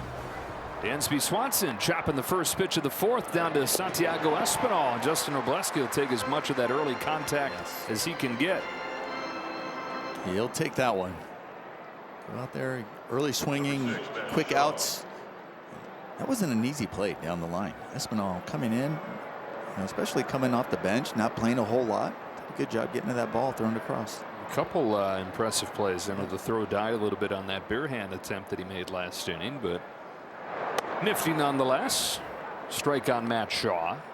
So Robleski needed 51 pitches to get to the first 2 innings, just 15 pitches to get the 4 outs since. Shaw walked his first time. It's one of the 3 that Robleski's issued.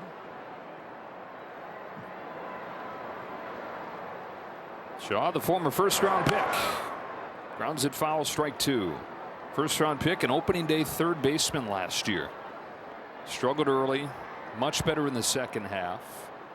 And goes into the offseason think, all right, I got a chance to be the guy next year again. But then they sign Alex Bregman. Okay, better come up with a new plan. So he's turned into a utility guy, and he started at 4 different positions for the Cubs. Now to the University of Maryland, originally from the Boston area.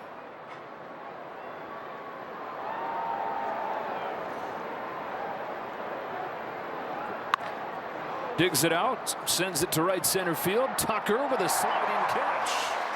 Fighting the sun in addition to having to cover a lot of ground.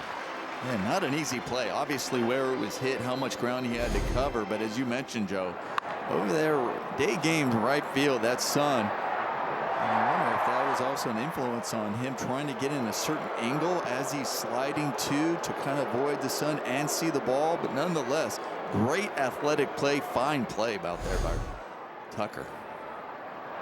2 outs for Cole Armstrong, who lofts a base hit over second. And so Cole Armstrong, after the 4th strikeout game yesterday, has been on both times today.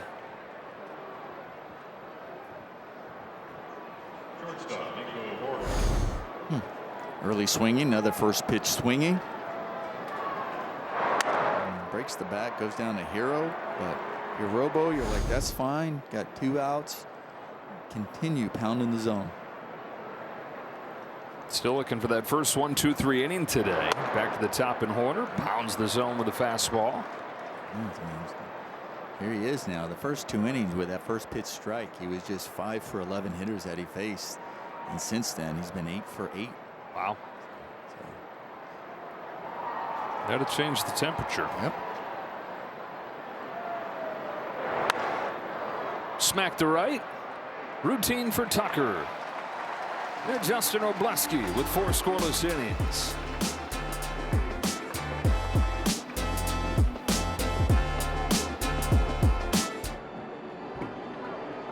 Dealers, Miguel Rojas has had a great season, and he's had an incredible season against left-handed pitching. 526 against Southpaws. Improved on those numbers his first time with the biggest swing of the day. 2-run double against Imanaga.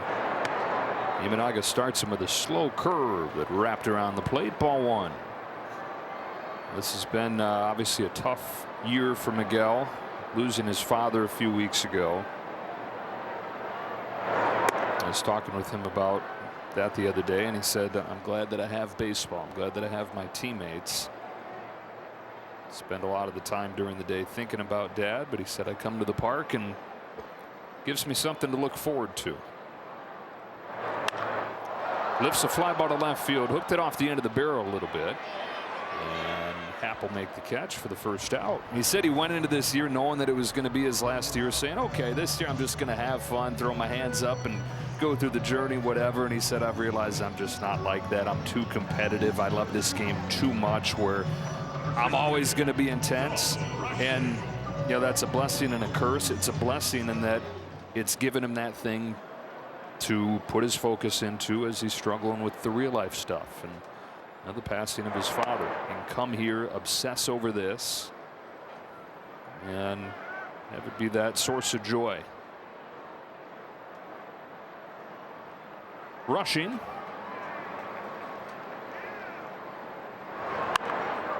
Pops it up. Up into the bright sun. Kelly tracks it down, 2 out. You were saying Rojas, you know, him intense and how focused he is. And he is. He's so focused and he's so intense.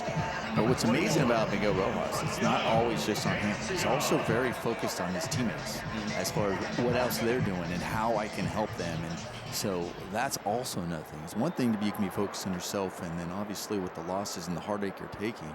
But I also think the fact that the way he cares so much about his teammates and focus on them, like all of a sudden that energy and that love and that he has for his teammates kind of come out that way too. And I think that means a lot to him too, to make sure like I still have to be there for them as well.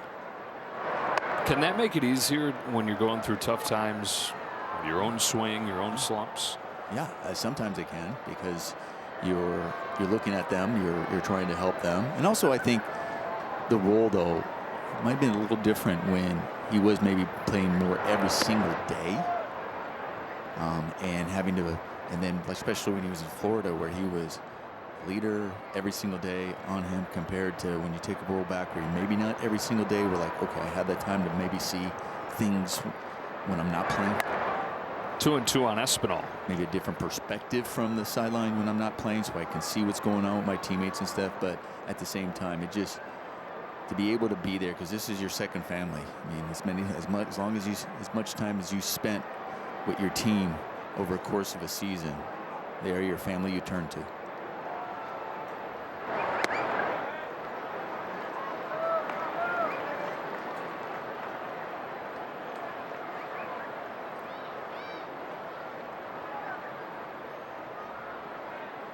Three balls and 2 strikes. Imanaga's payoff pitch. Espinal will stay alive. Dodgers got all 3 runs in this game in the first inning.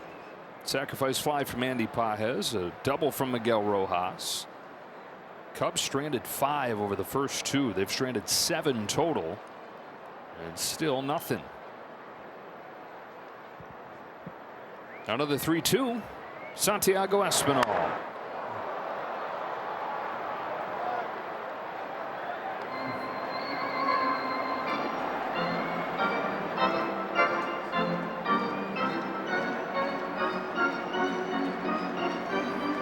Still walking, Joe. Yeah. Still walking.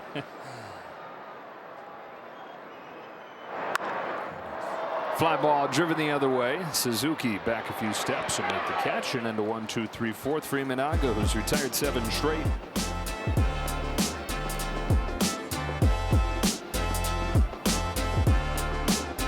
Baseball on SportsNet LA is brought to you by your Toyota dealers. We make it easy. The Dodgers 3, the Cubs nothing in this rubber match on a perfect Sunday afternoon. Robleski goes back to work, and he's in with a strike to Alex Bregman.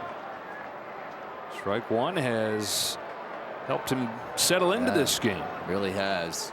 Strike 1, and the command of the fastball, throwing the fastball for strikes. I mean, really, his first 2 innings, just 11 of 22 fastballs were strikes, and then after that, 11 of 13. So he really seems to have found his release point, found the zone. Even there, you're going, well, there's a fastball that was a ball, but that was purpose. I was trying to see if he'd chase off the plate. Bregman walked in the first inning, grounded out in the second, pops up here, backing out of play, and it stays 1-2. Robleski just 1 run allowed his last 23 innings of work.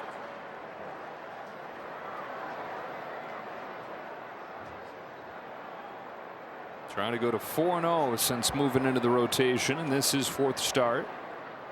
Another 1-2 pitch taken down. And doing it today against Cubs lineup that's been one of the best in baseball, facing left-handed pitchers. Loaded up with righties, just 2 lefties in this Cubs order today. 2-2. Hit him. It was a different, almost like, I don't know if Robo hesitated a little bit on that leg kick, but just was really different look of that windup, but just lost that breaking ball. Bregman clearly in some pain here. Training staff out to take a look.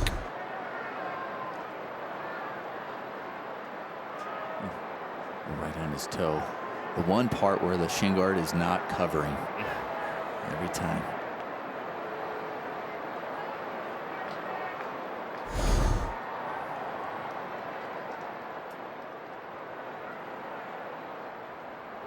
Well, 3rd time in 5 innings the Cubs have had the leadoff man on. They've had traffic in every inning. So high stress for Robleski, where we're talking about the last couple starts and really his first 3 low stress. Just not a lot of traffic against him. Not many long at bats. This is probably the best lineup that he's faced off with. That's without Juan Soto. We're going through a brutal slump. Blue Jays haven't been nearly as good so far this year. This Cubs lineup, top to bottom, going to make it tough on you. So Bregman's at first. Ian Happ comes up 0 for 2 today, still trying to extend that 17-game on base streak. The longest tenured Chicago Cub. Now in his 10th year. For years the questions, can he just find consistency? But man, he's been the picture of it the last few years. 4 straight Gold Gloves defensively. 5 straight years where he's had an OPS finish between 750 and 800. So yeah, everybody's going to have those ups and downs through a season. Something to be said though for just knowing what you're going to get when you put it all together at the end.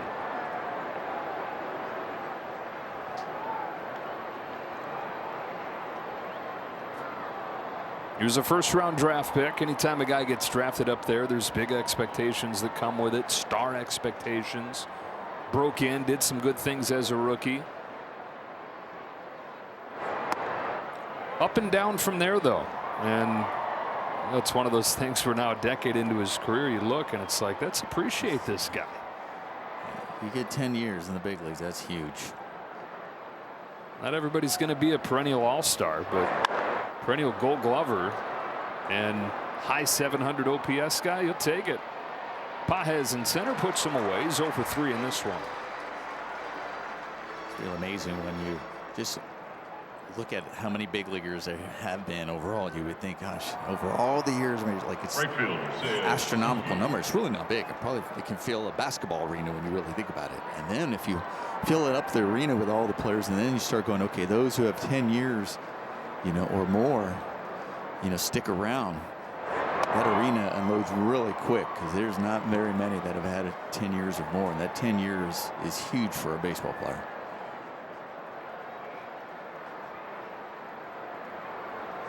Suzuki with a man at first and 1 away, fouls it off, and it's 0-2. Under 10% of players that get to the major leagues get 10 years. So there have been about 20,000 Major League Baseball players all time, back to 1876, and 2,000 of them have gotten to 10 years. It's so small. And then what's really amazing is when you even start going, okay, all right, now let's add some numbers there. Like, let's get to 12 years, 14 seasons, 16, 20. Like, it is just so small even after that.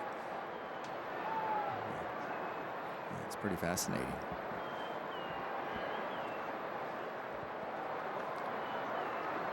0-2 to Suzuki is lifted to right field. Tucker was on at first. Now he drifts back a few steps, and 2 gone in the 5th.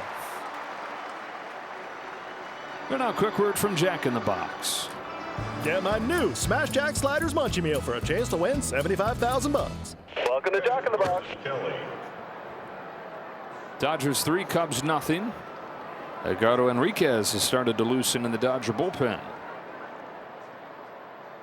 Robleski at 87 pitches. Again, a lot of that burnt over the first 2 innings. Carson Kelly 1 for 2. In the air to right center field. Pages and Tucker. Pages has it located. He's got it. And after the hit by pitch to start the inning, 1, 2, 3 from there.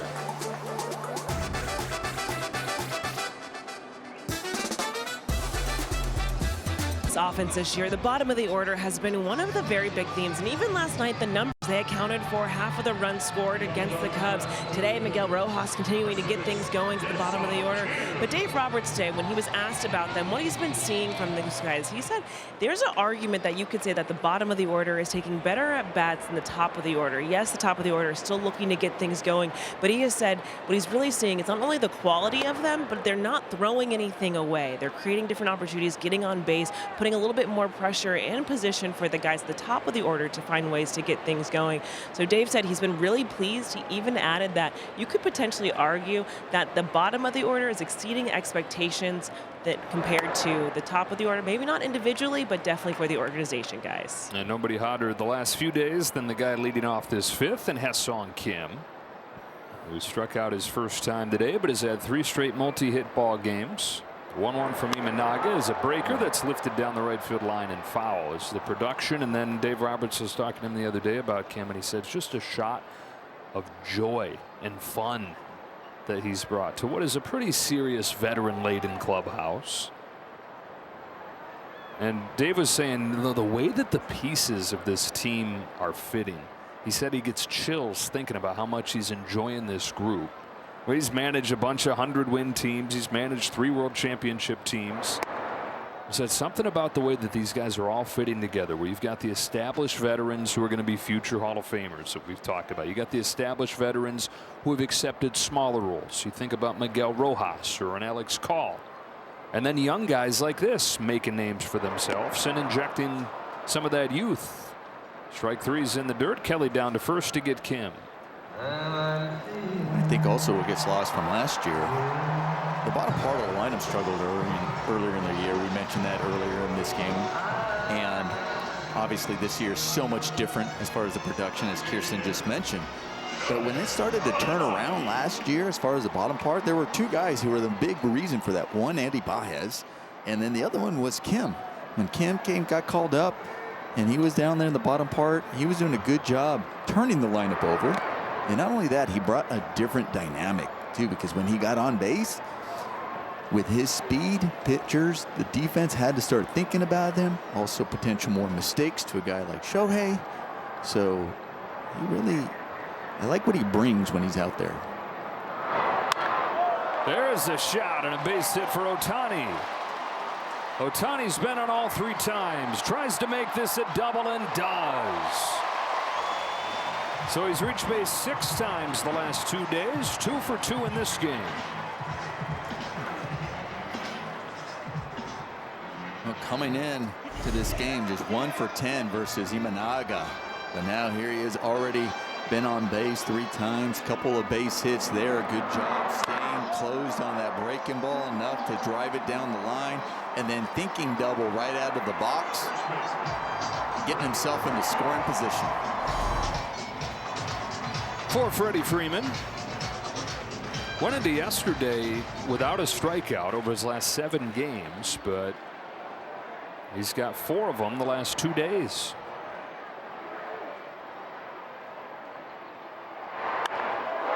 Golfs this one to right center field. Suzuki charges on, makes the catch. Seiya Suzuki with a nice play, 2 out.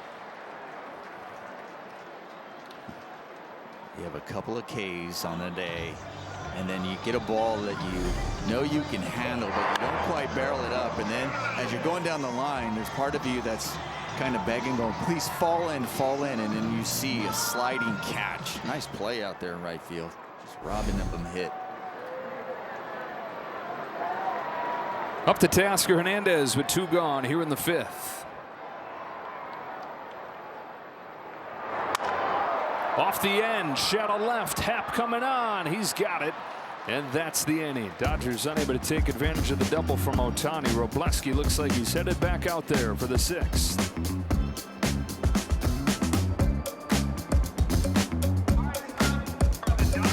Game 7 home run bobblehead night on May 8th. The first 40,000 fans will receive Miguel's bobblehead presented by Security Benefit. For information, visit Dodgers.com/promotions. Justin Robleski to Michael Busch to open up the 6th inning with ball 1. Well, who would have thought Robleski would still be going into the 6th the way this game started? Cubs had the first 2 batters on in the 1st. They loaded the bases with 1 out in the 2nd.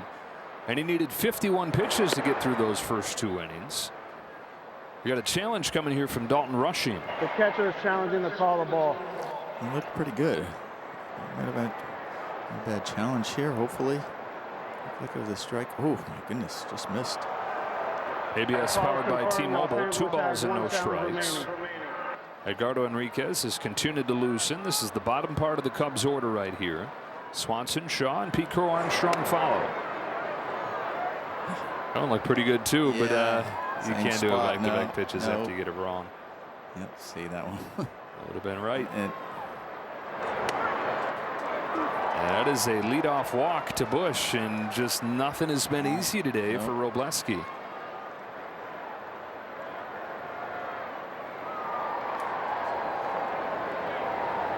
Designated hitter Dansby Swanson. 4 walks and a hit batter.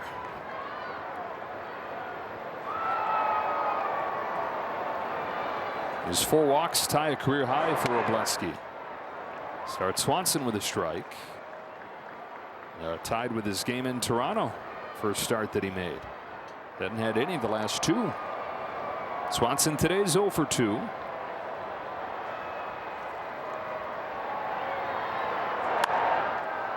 Jammed foul, strike 2. That's the way you kind of just bounce back in the course of an inning. You just walk the leadoff batter on 4 straight pitches and then come right back out the next one with 2 strikes, attacking him.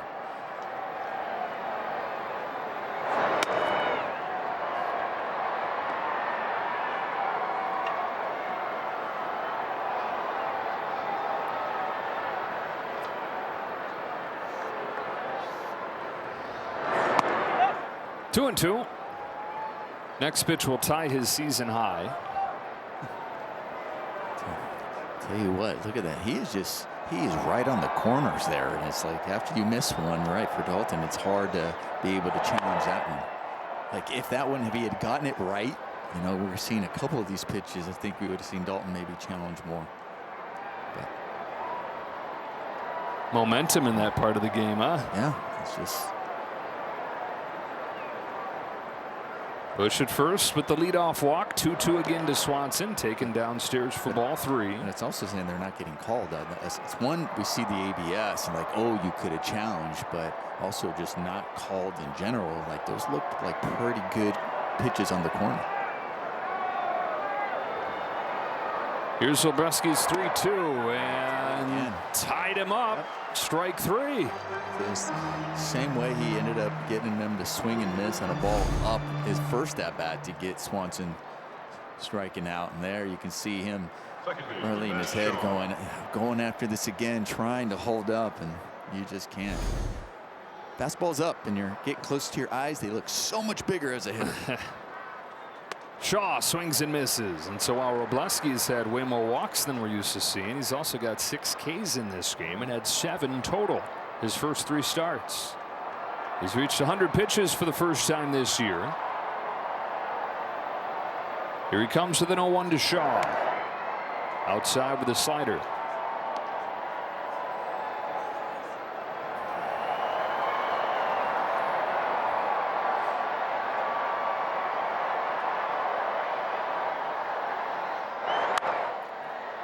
Way up there. See if Russian can find it. He does, and now can't catch it.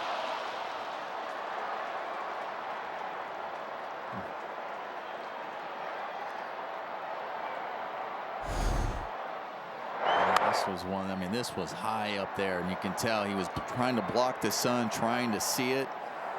And I don't even know. You know, that was one where I don't even think Espinal might have seen it, because I didn't see him coming after it too hard at that ball. Like that's one where you're hoping maybe your third baseman, if he saw it right out, try to help him out a little bit. It's got to be a lonely feeling. Yeah, it's just everybody's going, only you. Well, great, I can't see it. This one's into shallow right field. Kyle Tucker with the shades gleaming. Angles over and catches it. I think everybody's dealing with it. Yeah, I think Kyle for the first.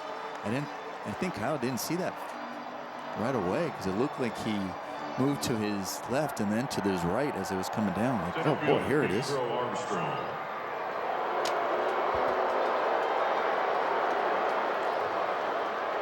Now the Cubs traffic in every inning, but 0 for 13 with men on base. Pico Armstrong takes ball 1.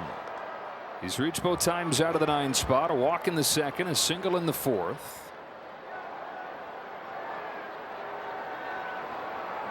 On this 1-0 pitch, pops it foul, out of play, 1-1.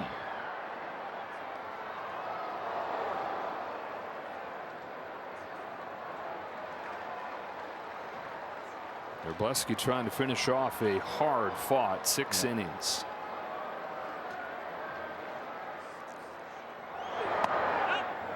Again, just barely misses. Ball 2. So close. I mean, Haywood, he's been consistent as far as these pitches just right off the corner or just barely catching the corner and not getting them called. Hmm.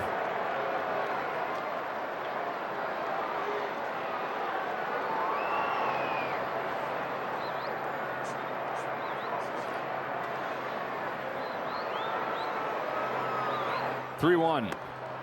Top of the zone, 3-2.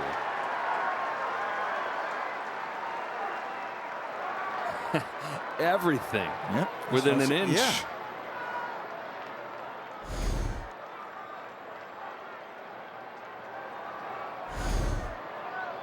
Bush takes his lead at first. Started this inning with a walk. He's still there. And now the 3-2 from Robleski.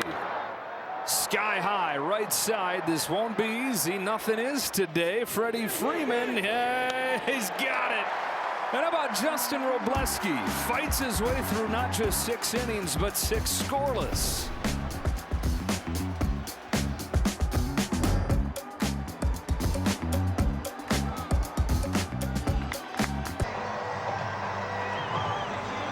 A couple starting pitchers doing an old school impression today, fighting their way through. Imanaga here to the 6th inning after he gave up 3 runs in the first. Dodgers just 2 hits since. Andy Pages leads off and takes ball 1.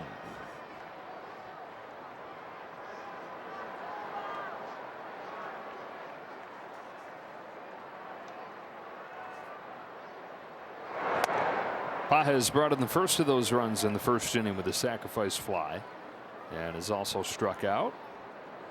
One of the 5 for Imanaga.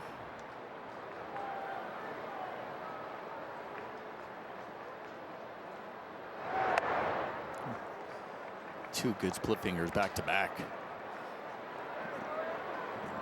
His split finger just acts at times just like a straight change. It looks just like his fastball coming out, and just something off of it.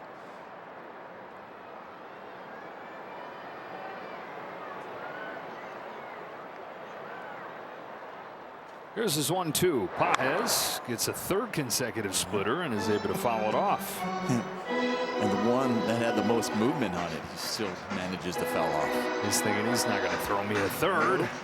So we see Robo there.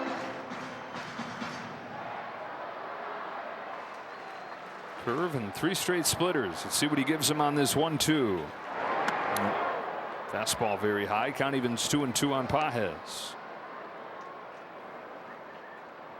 Imanaga can be animated out there.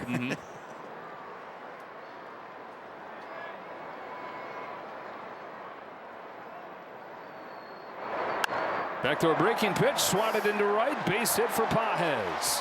Aggressively out of the box, headed for second with a stand-up double.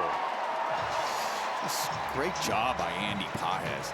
I mean, after swings and misses on the split fingers and then fouling off a really good one, staying back on that breaking ball. Excellent job with 2 strikes, going the other way, thinking double right out of the box. Great at bat. And so Pages, after going through that week-and-a-half slump or so, has 3 hits the last 2 days. One of the 5 hits for the Dodgers in this game. 4 of the 5 have been doubles. That's what Kyle Tucker did his first time up.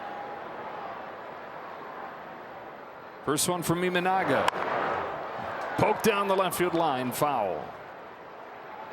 It's off the end of the bat. I know the ball, but went the other way. This is one where it's tough because I just mentioned Kyle Tucker. One of the things that's been his issue is just it seems like he's pulling off a little bit with that front side. But right now you're also thinking, I want to go to the right side too. I at the very least get a ground ball, move the runner over.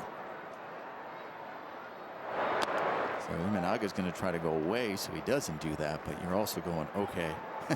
One of the things that's getting me in trouble is pulling off of the ball, but I'm kind of thinking I want to pull off the ball so I can bring it with me. You know, you're battling with yourself as you're struggling, going, okay, pull it, but still stay with that front shoulder closed.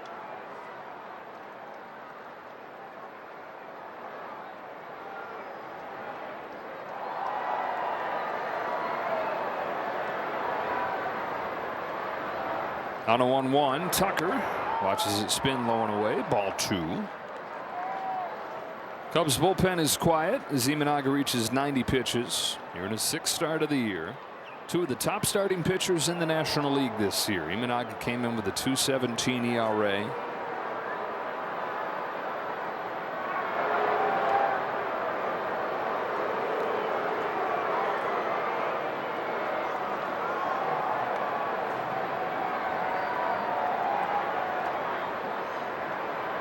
Robleski somehow 6 scoreless innings in this game. Little bit inside, ball 3 on Tucker. Robleski with those 6 scoreless now down to 150 his ERA for the year. Threw more pitches today than any pitcher has for the Dodgers this year, 109. Constant traffic that he's able to navigate around. That's a walk for Tucker. First 2 have reached for the Dodgers in the 6th. I'll tell you what, just an impressive outing for Robo. I mean, obviously the line, you're going, well, of course, he went 6 innings, didn't give up a run, but it was really the way he had to grind through this. We mentioned earlier how much he admires Clayton Kershaw, what's not to admire about Clayton Kershaw and how much he looks up to him, but this is one that Kershaw would be really proud of. It's one thing you have your nasty stuff and you just deal that day. Everything's working. It's another thing to have to grind it this way and still put up a 0 the way he did and still go 6 and give his team a chance to win here. So just a really, really good effort by Robo. Guys on base pretty much all day. Did not give up a hit today with a man on base. That was the difference. Cubs went 0 for 14 with men on base. You know, there are times where you'll go deep in the game where you have a high, you're looking at pitch count and you're like, this is the most pitches he's thrown. And you're like, well, why is this one? Well, these are the most stressful pitches he's also thrown. I think we've seen over his last 3 starts prior to this, because he has really gone deeper in the games, but hasn't really had that many stressful innings too, because they've been quick and efficient. Dodgers trying to tack on here. Rojas, who knocked in 2 with a double in the first inning, has 2 on with nobody out and swings and misses at a sinker.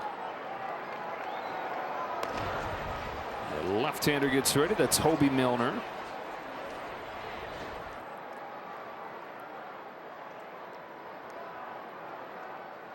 Imanaga's 0-1. Rojas with a check swing tapper back to Imanaga, whose only play is at first, and he makes it. Good job by Michael Busch, too, coming into the base path to catch it.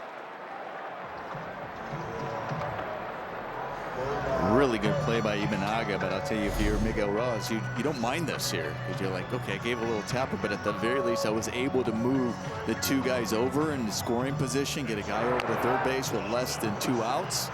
So you're like, okay. On one hand, you're like, man, frustrated because you get a check swing, you put it in play, but at the other, still got the job done. So 2nd and 3rd for Rushing.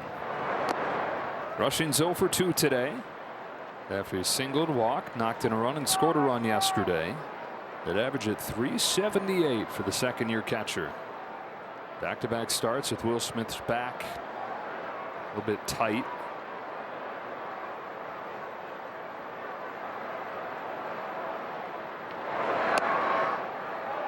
Ahead 2-0.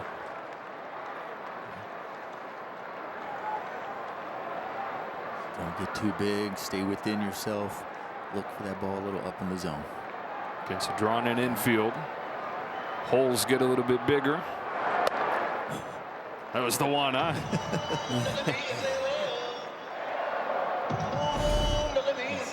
You know, he took something off of it, but it still was up in the zone and like in the middle half, inner half. You're like, ooh, juicy. Yeah, when you have a go at it. See, then you do that, right? Like, that's the one you're like in your head. You're going, man, that was the one. In the back, you're like, oh, how did I take that? And you're like, they're not going to do it again. And then you find yourself chasing this pitch, which is the one you were trying to stay away from anyway. So it evens at 2-2. Imanaga trying to channel some of that strikeout stuff. He's had more strikeouts this year than at any point. Here's his 2-2. Misses away, and the count goes full. Espinal's on deck. It's a perfect example. You look at that pitch. It was 93 on the gun. It didn't look like, but it had more on it. You see how it kind of got there and got on him. It plays higher. Here's the payoff. Rushing corks a base hit through the right side. Pages in to score. Tucker stops at third. 4-0. Dodgers on the board for the first time since the first. Goes back to obviously the leadoff double, huge by Pages. Good job by Kyle Tucker working the walk, but that little tapper from Miguel Rojas brings the infield in, bigger hole out there, and great job Dalton rushing to be able to get a ball he can handle. putting that in play and getting that RBI. Great job. And ending ending Shota Imanaga's day. 4-0 Dodgers in front here in the 6th inning. Imanaga leaves. The bullpen goes to work.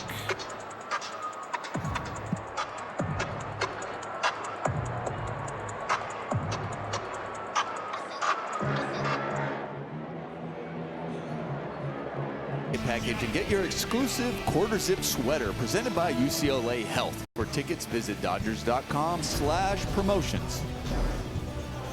Imanaga's finished. The book not yet closed. Runners at first and third, his responsibility as Hobie Milner checks in. Espinal bunts through it. And now a throw down to third, and that will get the run in as it ricochets off Tucker. Rushing's up to second as Tucker comes in to score. And they lead 5-0.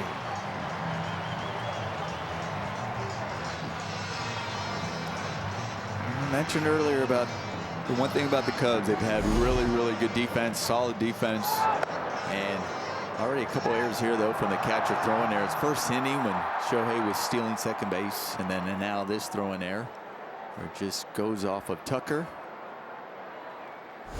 So the Dodgers forcing the issue on the bases, and that's helped produce 2 of these 5 runs.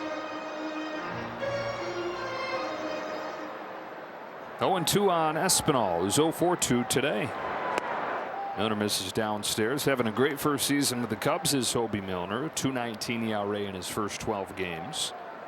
Last year with the Texas Rangers. This is a reuniting with Craig Counsell. He pitched for him in Milwaukee.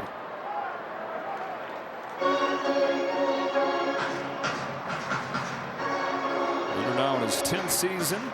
Cubs are his 6th different team. His 2-2 pitch. Upstairs. Count goes full.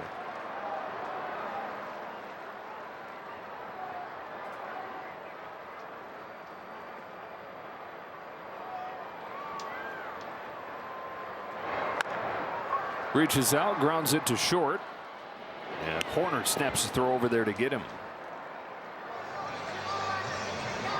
Rushing to third. Kim to the plate. 2 gone here in the 6th. Kim, after 3 straight 2-hit games, 2 strikeouts today. Shortstop number 6,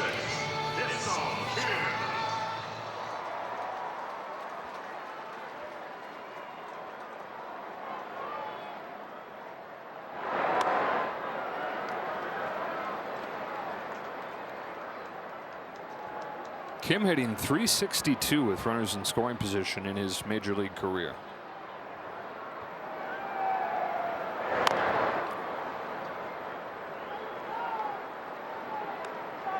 Runners in scoring position and 2 outs.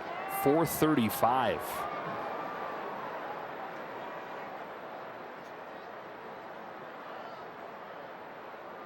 Milner's 1-1. Swing and a miss. 1-2. Sometimes you just got to get a swing out of your system. You're like, all right, let me just get that. You just hope it wasn't strike 2.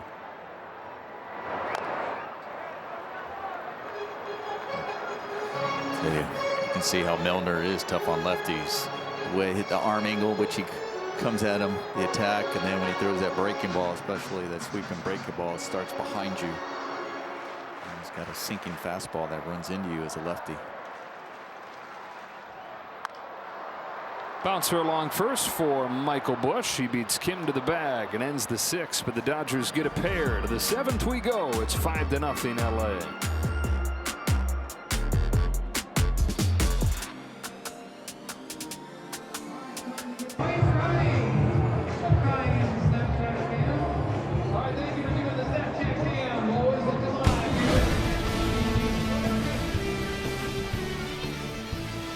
Back-to-back world champion Dodger baseball on SportsNet LA is brought to you by Hawaiian Airlines. Hawaii starts here. 3 in the first, 2 in the 6th for the Dodgers, and now the call to the bullpen is brought to you by Jacoby and Myers. It's Edgardo Enriquez who came on, faced 1 batter on Friday, threw 1 pitch, got him out. That was it. It's the only pitch he's thrown over the last week, and so well rested as he checks in here to face the top of the Cubs lineup. Nico Horner, who's 1 for 3. Takes strike. That's exactly what you want. Right when you're coming in the ball game, you just scored some more runs that last inning. You want to come in pounding the zone. And it's always nice when you have 101 in your back pocket. Yeah, and you don't even try, right? You just like, let's play catch. Yeah. 101.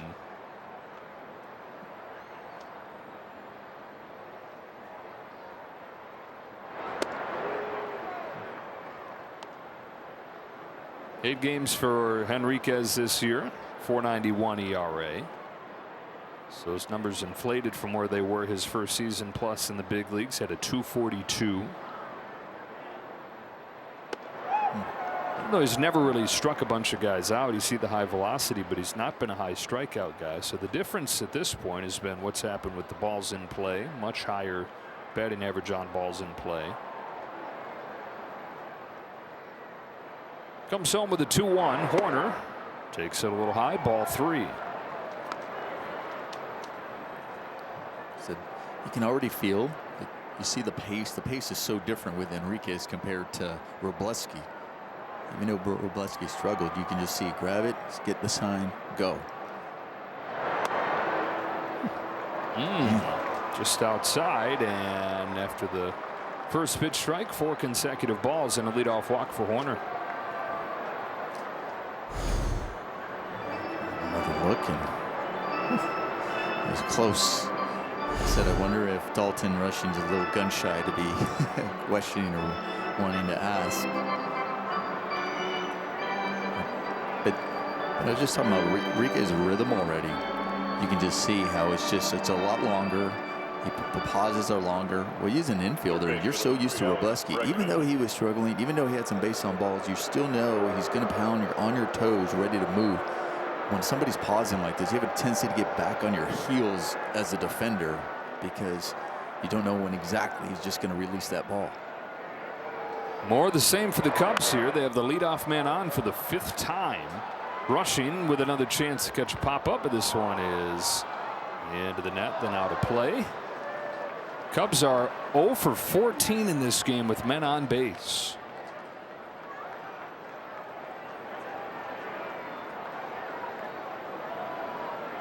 Bregman's reached twice, walked in the first inning, got hit by a pitch in the 5th. But again, all these guys seems like have reached. It's been a matter of coming up with that big hit once they do.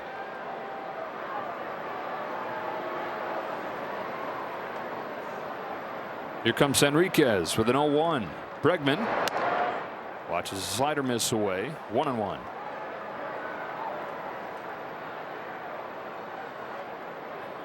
Dodger bullpen yesterday, 4 scoreless.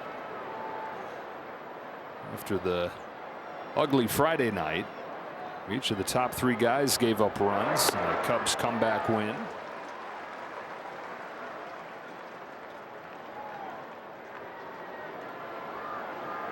It's going to be an ongoing story for the Dodgers this year, this pen, now that Edwin Diaz is out and everybody has to go up a notch in their role.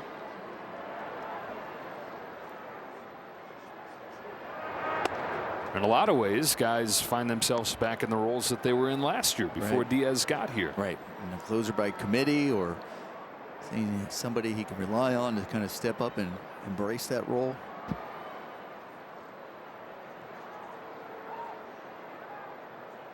Here's the 2-2 from Henriquez. Drilled to left field. Back goes Hernandez. He's got room on the track.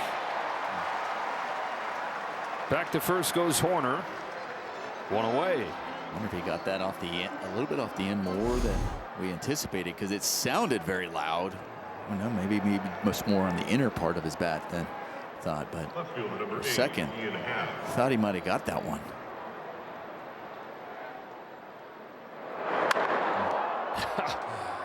Sounded loud. Yeah. Instead, it's just the first out of the inning. Brings up Ian Happ, who was 0 for 3 today, still trying to extend his 17-game on-base streak. He had an 8-game hitting streak come to an end yesterday. Cubs have done a good job against Happ. Or Dodgers have done a good job against Happ.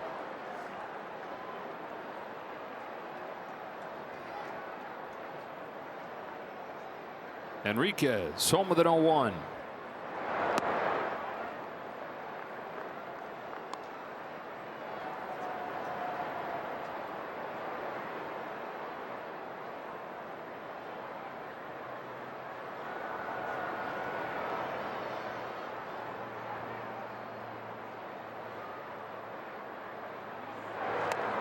Nice pitch. Yeah, really good pitch. Good break in there. Good location with that breaking ball, especially underneath the hands right there. And as a hitter, you in your mind, you're preparing for 100. And you take something off like that with movement. 86 got to feel like slow motion. And he climbs the ladder. It's a good spot for that. Really tough to lay off as he gets closer. We were talking about earlier. The closer it is to your eyes up there, the ball looks bigger, and you think you can catch up to it. Here's a 2-2. Taken downstairs, and the count is full. Jack Dreyer started to loosen. Only a couple left-handed hitters in this Cubs lineup today. Bush and Crow Armstrong, 6 and 9 in the order. Happ, who's up there, is the 3-hitter. 3-2 from Henriquez. Happ takes ball 4. Second walk issued this inning.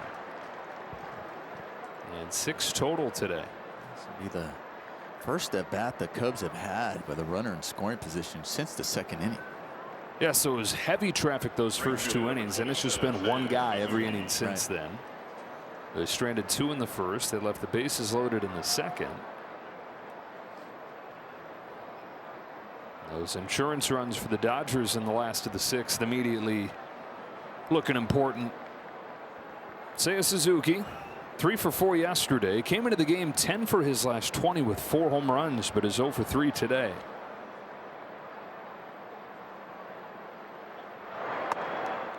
Ball 1.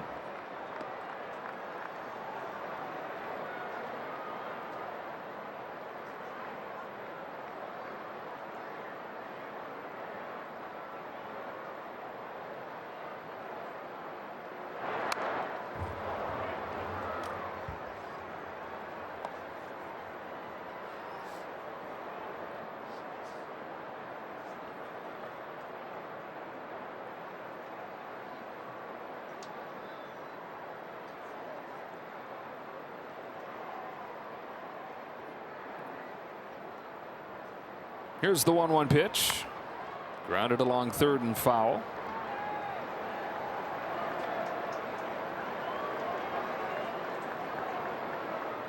The big one right here. This one you can't lose them. When you want to, like, okay, trust your stuff, go after him.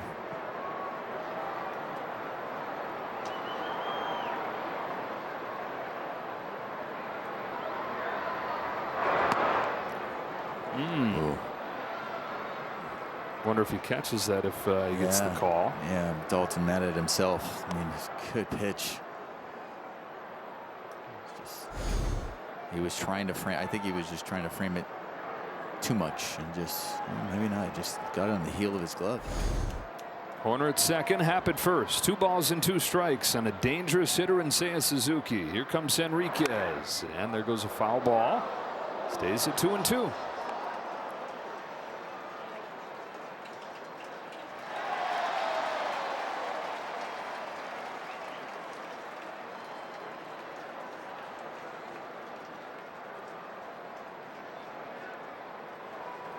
Henriquez tries it again. Suzuki swings through the high fastball. 2 out.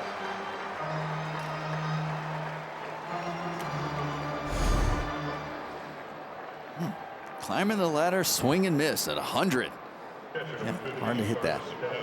7 today for the Dodgers, and so free jumbo jacks for everybody tomorrow. Hey, we were talking about Robo. Usually, he was thinking that he got 6. He did his job. But I got to feed the people. Season high 6 Ks for Robleski. Now the first one for the bullpen. Here's Kelly.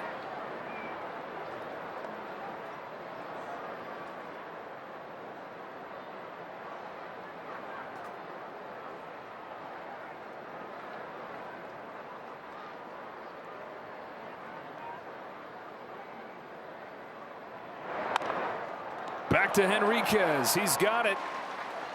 And this game goes to the 7th inning stretch. Stand and stretch. Time for the 7th inning stretch, brought to you by Sit and Sleep. 5-0. Dodgers still in front.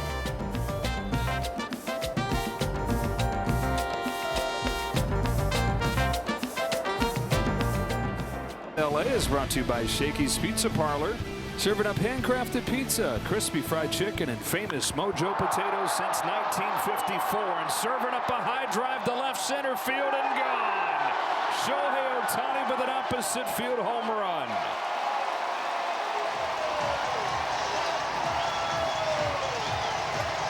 So Ohtani ends his longest homerless drought since putting on a Dodger uniform and makes this a 6-0 game with his 6th home run of the year.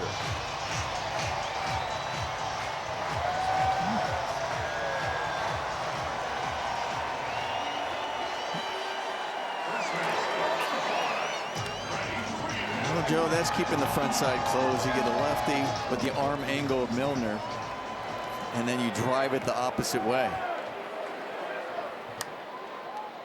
Strike on Freddie Freeman.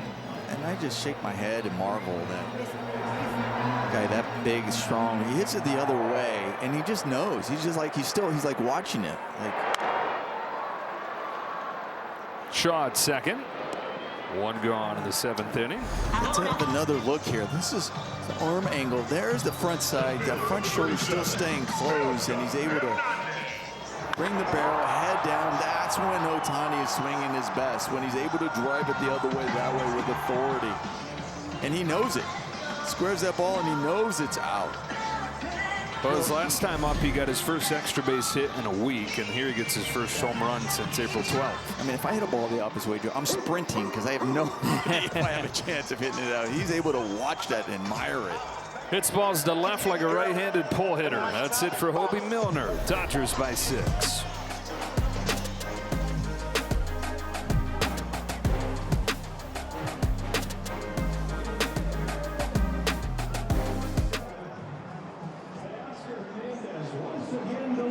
The season, his first one in a couple weeks, and the Dodgers in this Sunday afternoon rubber match have a 6-0 lead.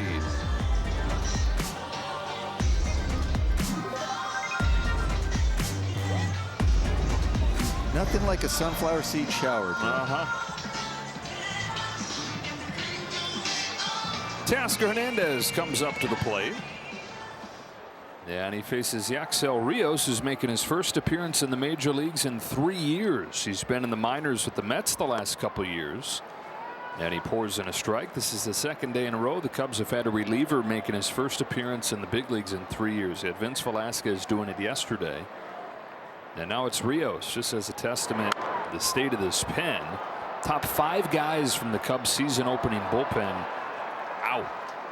So they're just trying to keep their heads above water at this point. That's what's made the 10-game winning streak that they were on prior to yesterday that much more impressive. Inside on Teoscar Hernandez. Was talking to Craig Counsell before the game yesterday, and he's like, honestly, at this point, we don't really know like who has what inning or what the roles are. I'm just trying to figure it out as we go. And the guys, for the most part, have done an impressive job.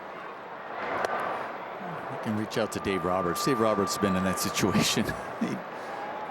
Injuries and years past, and not really knowing what guys' roles or how it's going to be, and plays it out, figures it out. And all on those times, and so I'm sure Craig Counsell was telling you, nobody's going to feel sorry for you. Now Rios, first batter that he faces, and Hernandez, he strikes out, and now Pages. Strike one. Pages, another good day, 1 for 2, doubled and scored. He also knocked in a run with a sacrifice fly. It's been a good couple days for the offense, coming off of a rough patch. The 12 runs yesterday, following that up today with 6. Into shallow right field. On comes Suzuki to make a nice play to finish off the 7th.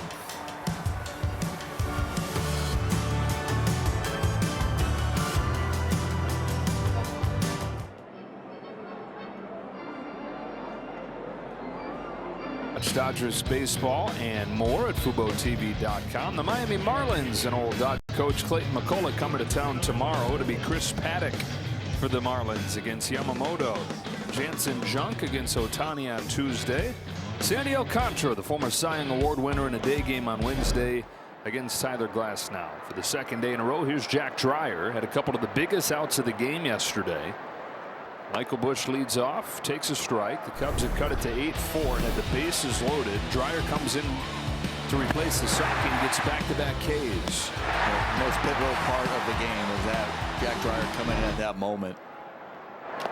And right after that, when the Dodgers really broke the game open, but they needed that because as hot as the Cubs were coming in, 10-game winning streak, they were having those moments right there. They knew in the dugout, here it is. This is the time where we come back. We had the opportunity, bases loaded, and he got the job done. And on top of that, the Dodgers were less than 24 hours removed from the pen, giving up the game. This one gets away from Dreyer and hits Bush.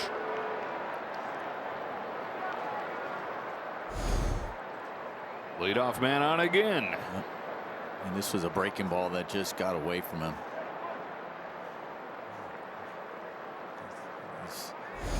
Upset, hitting a guy, upset with 2 strikes. And that ball just gets away.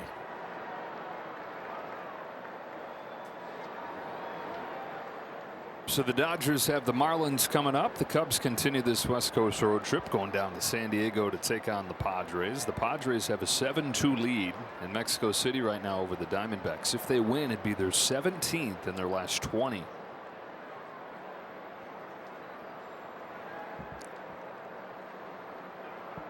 Swanson. It's one of the big strikeout victims yesterday of Dryer's.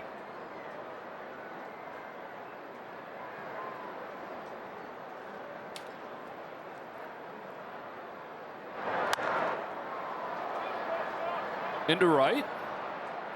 Tucker and Rojas. It is Tucker at the last moment calling it loud enough for Rojas to peel off.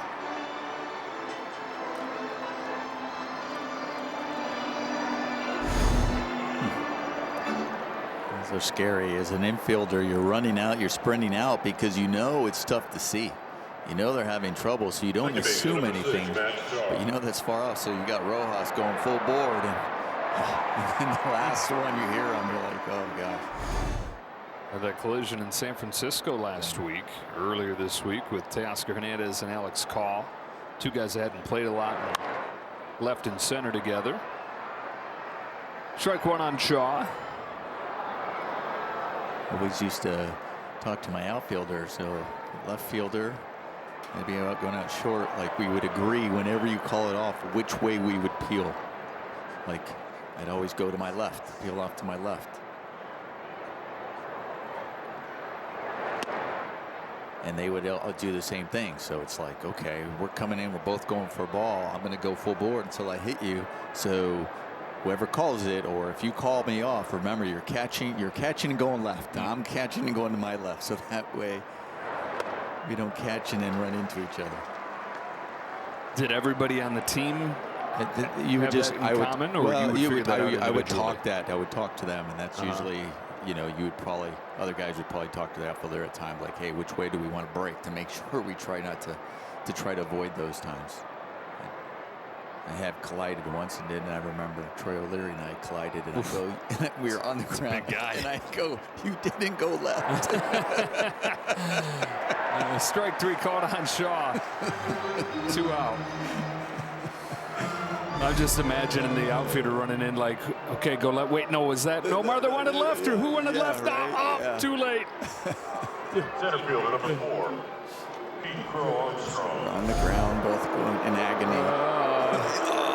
It's you that goes left. Didn't go left. I thought you went right. PCA takes just off of the inside, ball 1. Walking a single today after the 4K game yesterday.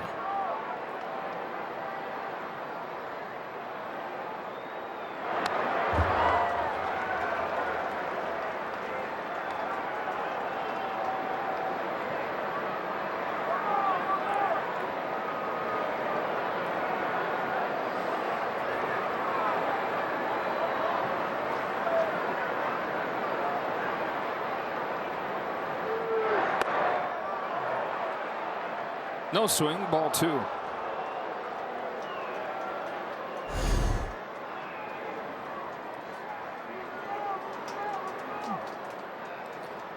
Lower half went way more than the hands.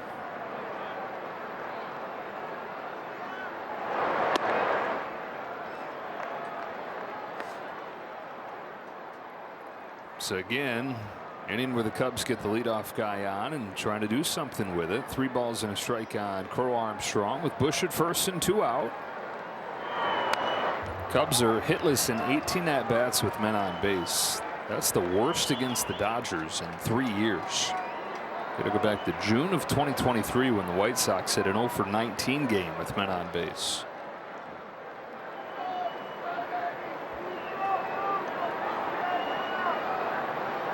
Here's the payoff pitch from Jack Dreyer. In the air to left center field. Pages says no big deal. He's there. And we go to the bottom of the 8th.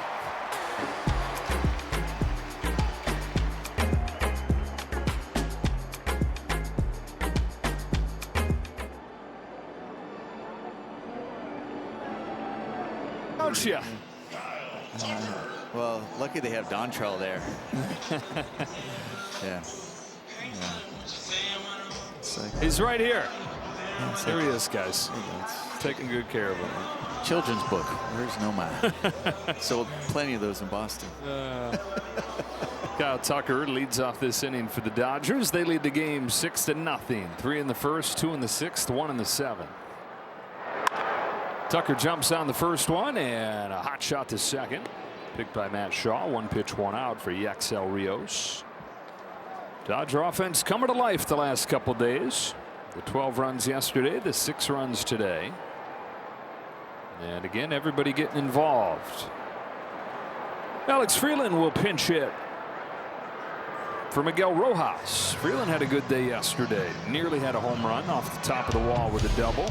One of the 2 doubles they had in yesterday's game. And this is part of a 5-game stretch where the average is 375. Swinging the bat a lot better, but the couple he had the other day, there was one right at the top of the wall. I mean, just inches from being a home run, but that's okay. Like, listen, they'll come. Just keep taking quality at bats. You go back to the message Dave Roberts gave him at the end of spring training. Do not look at the scoreboard at your numbers. That's not what we're concerned about at this point. Come up there, give us those good at bats you're referencing, play solid defense, and we're going to be happy. It's hard not to look at scoreboards. They're so big. They are large. They're huge, and their numbers are really big. They're showing all the time. And yeah.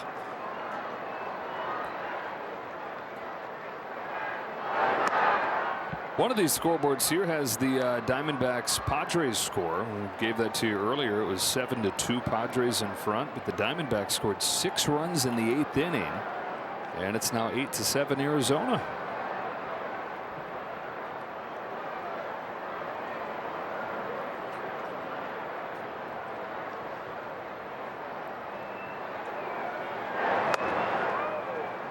Tua.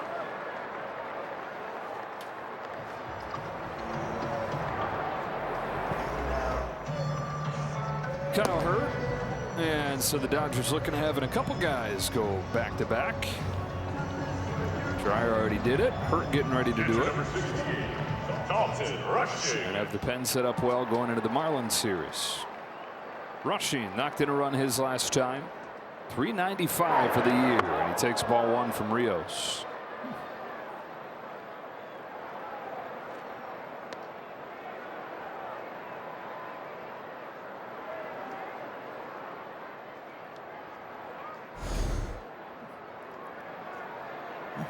It's a little close and in.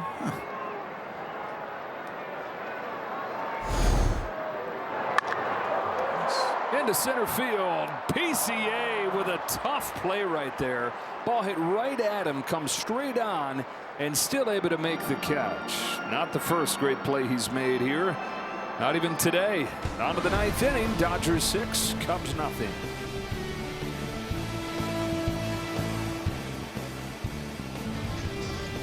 Back-to-back world champion Dodger baseball on SportsNet LA is brought to you by Morongo Casino Resort and Spa. Less than 90 minutes from wherever you are. Good times. Back here at Dodger Stadium on a perfect Sunday afternoon. Dodgers looking for a shutout. Kyle Hurt is on to pitch. He had a scoreless inning yesterday. Yeah, back-to-back appearances right here. Top of the Cubs order coming up.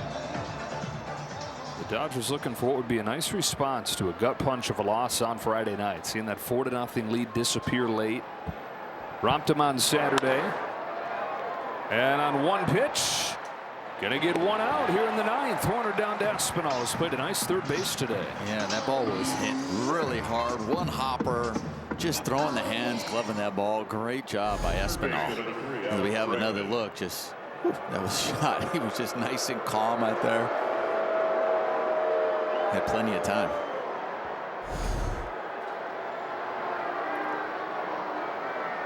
One out. Up comes Bregman. And on two pitches, 2 out.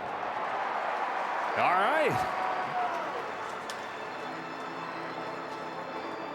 Against a team that had won 10 consecutive games going into yesterday. On the verge of taking the series. It'd be their first series win since they swept the Mets in the last homestand. And this homestand just getting started with the Marlins coming in tomorrow for the first of 3. Before they hit the road again, St. Louis and Houston. Here's Happ. Last chance to extend his on-base streak, which sits at 17 games, one of the longest active streaks in the National League. I beg your pardon, he extended it with a walk his last time, so forget it. It's 18.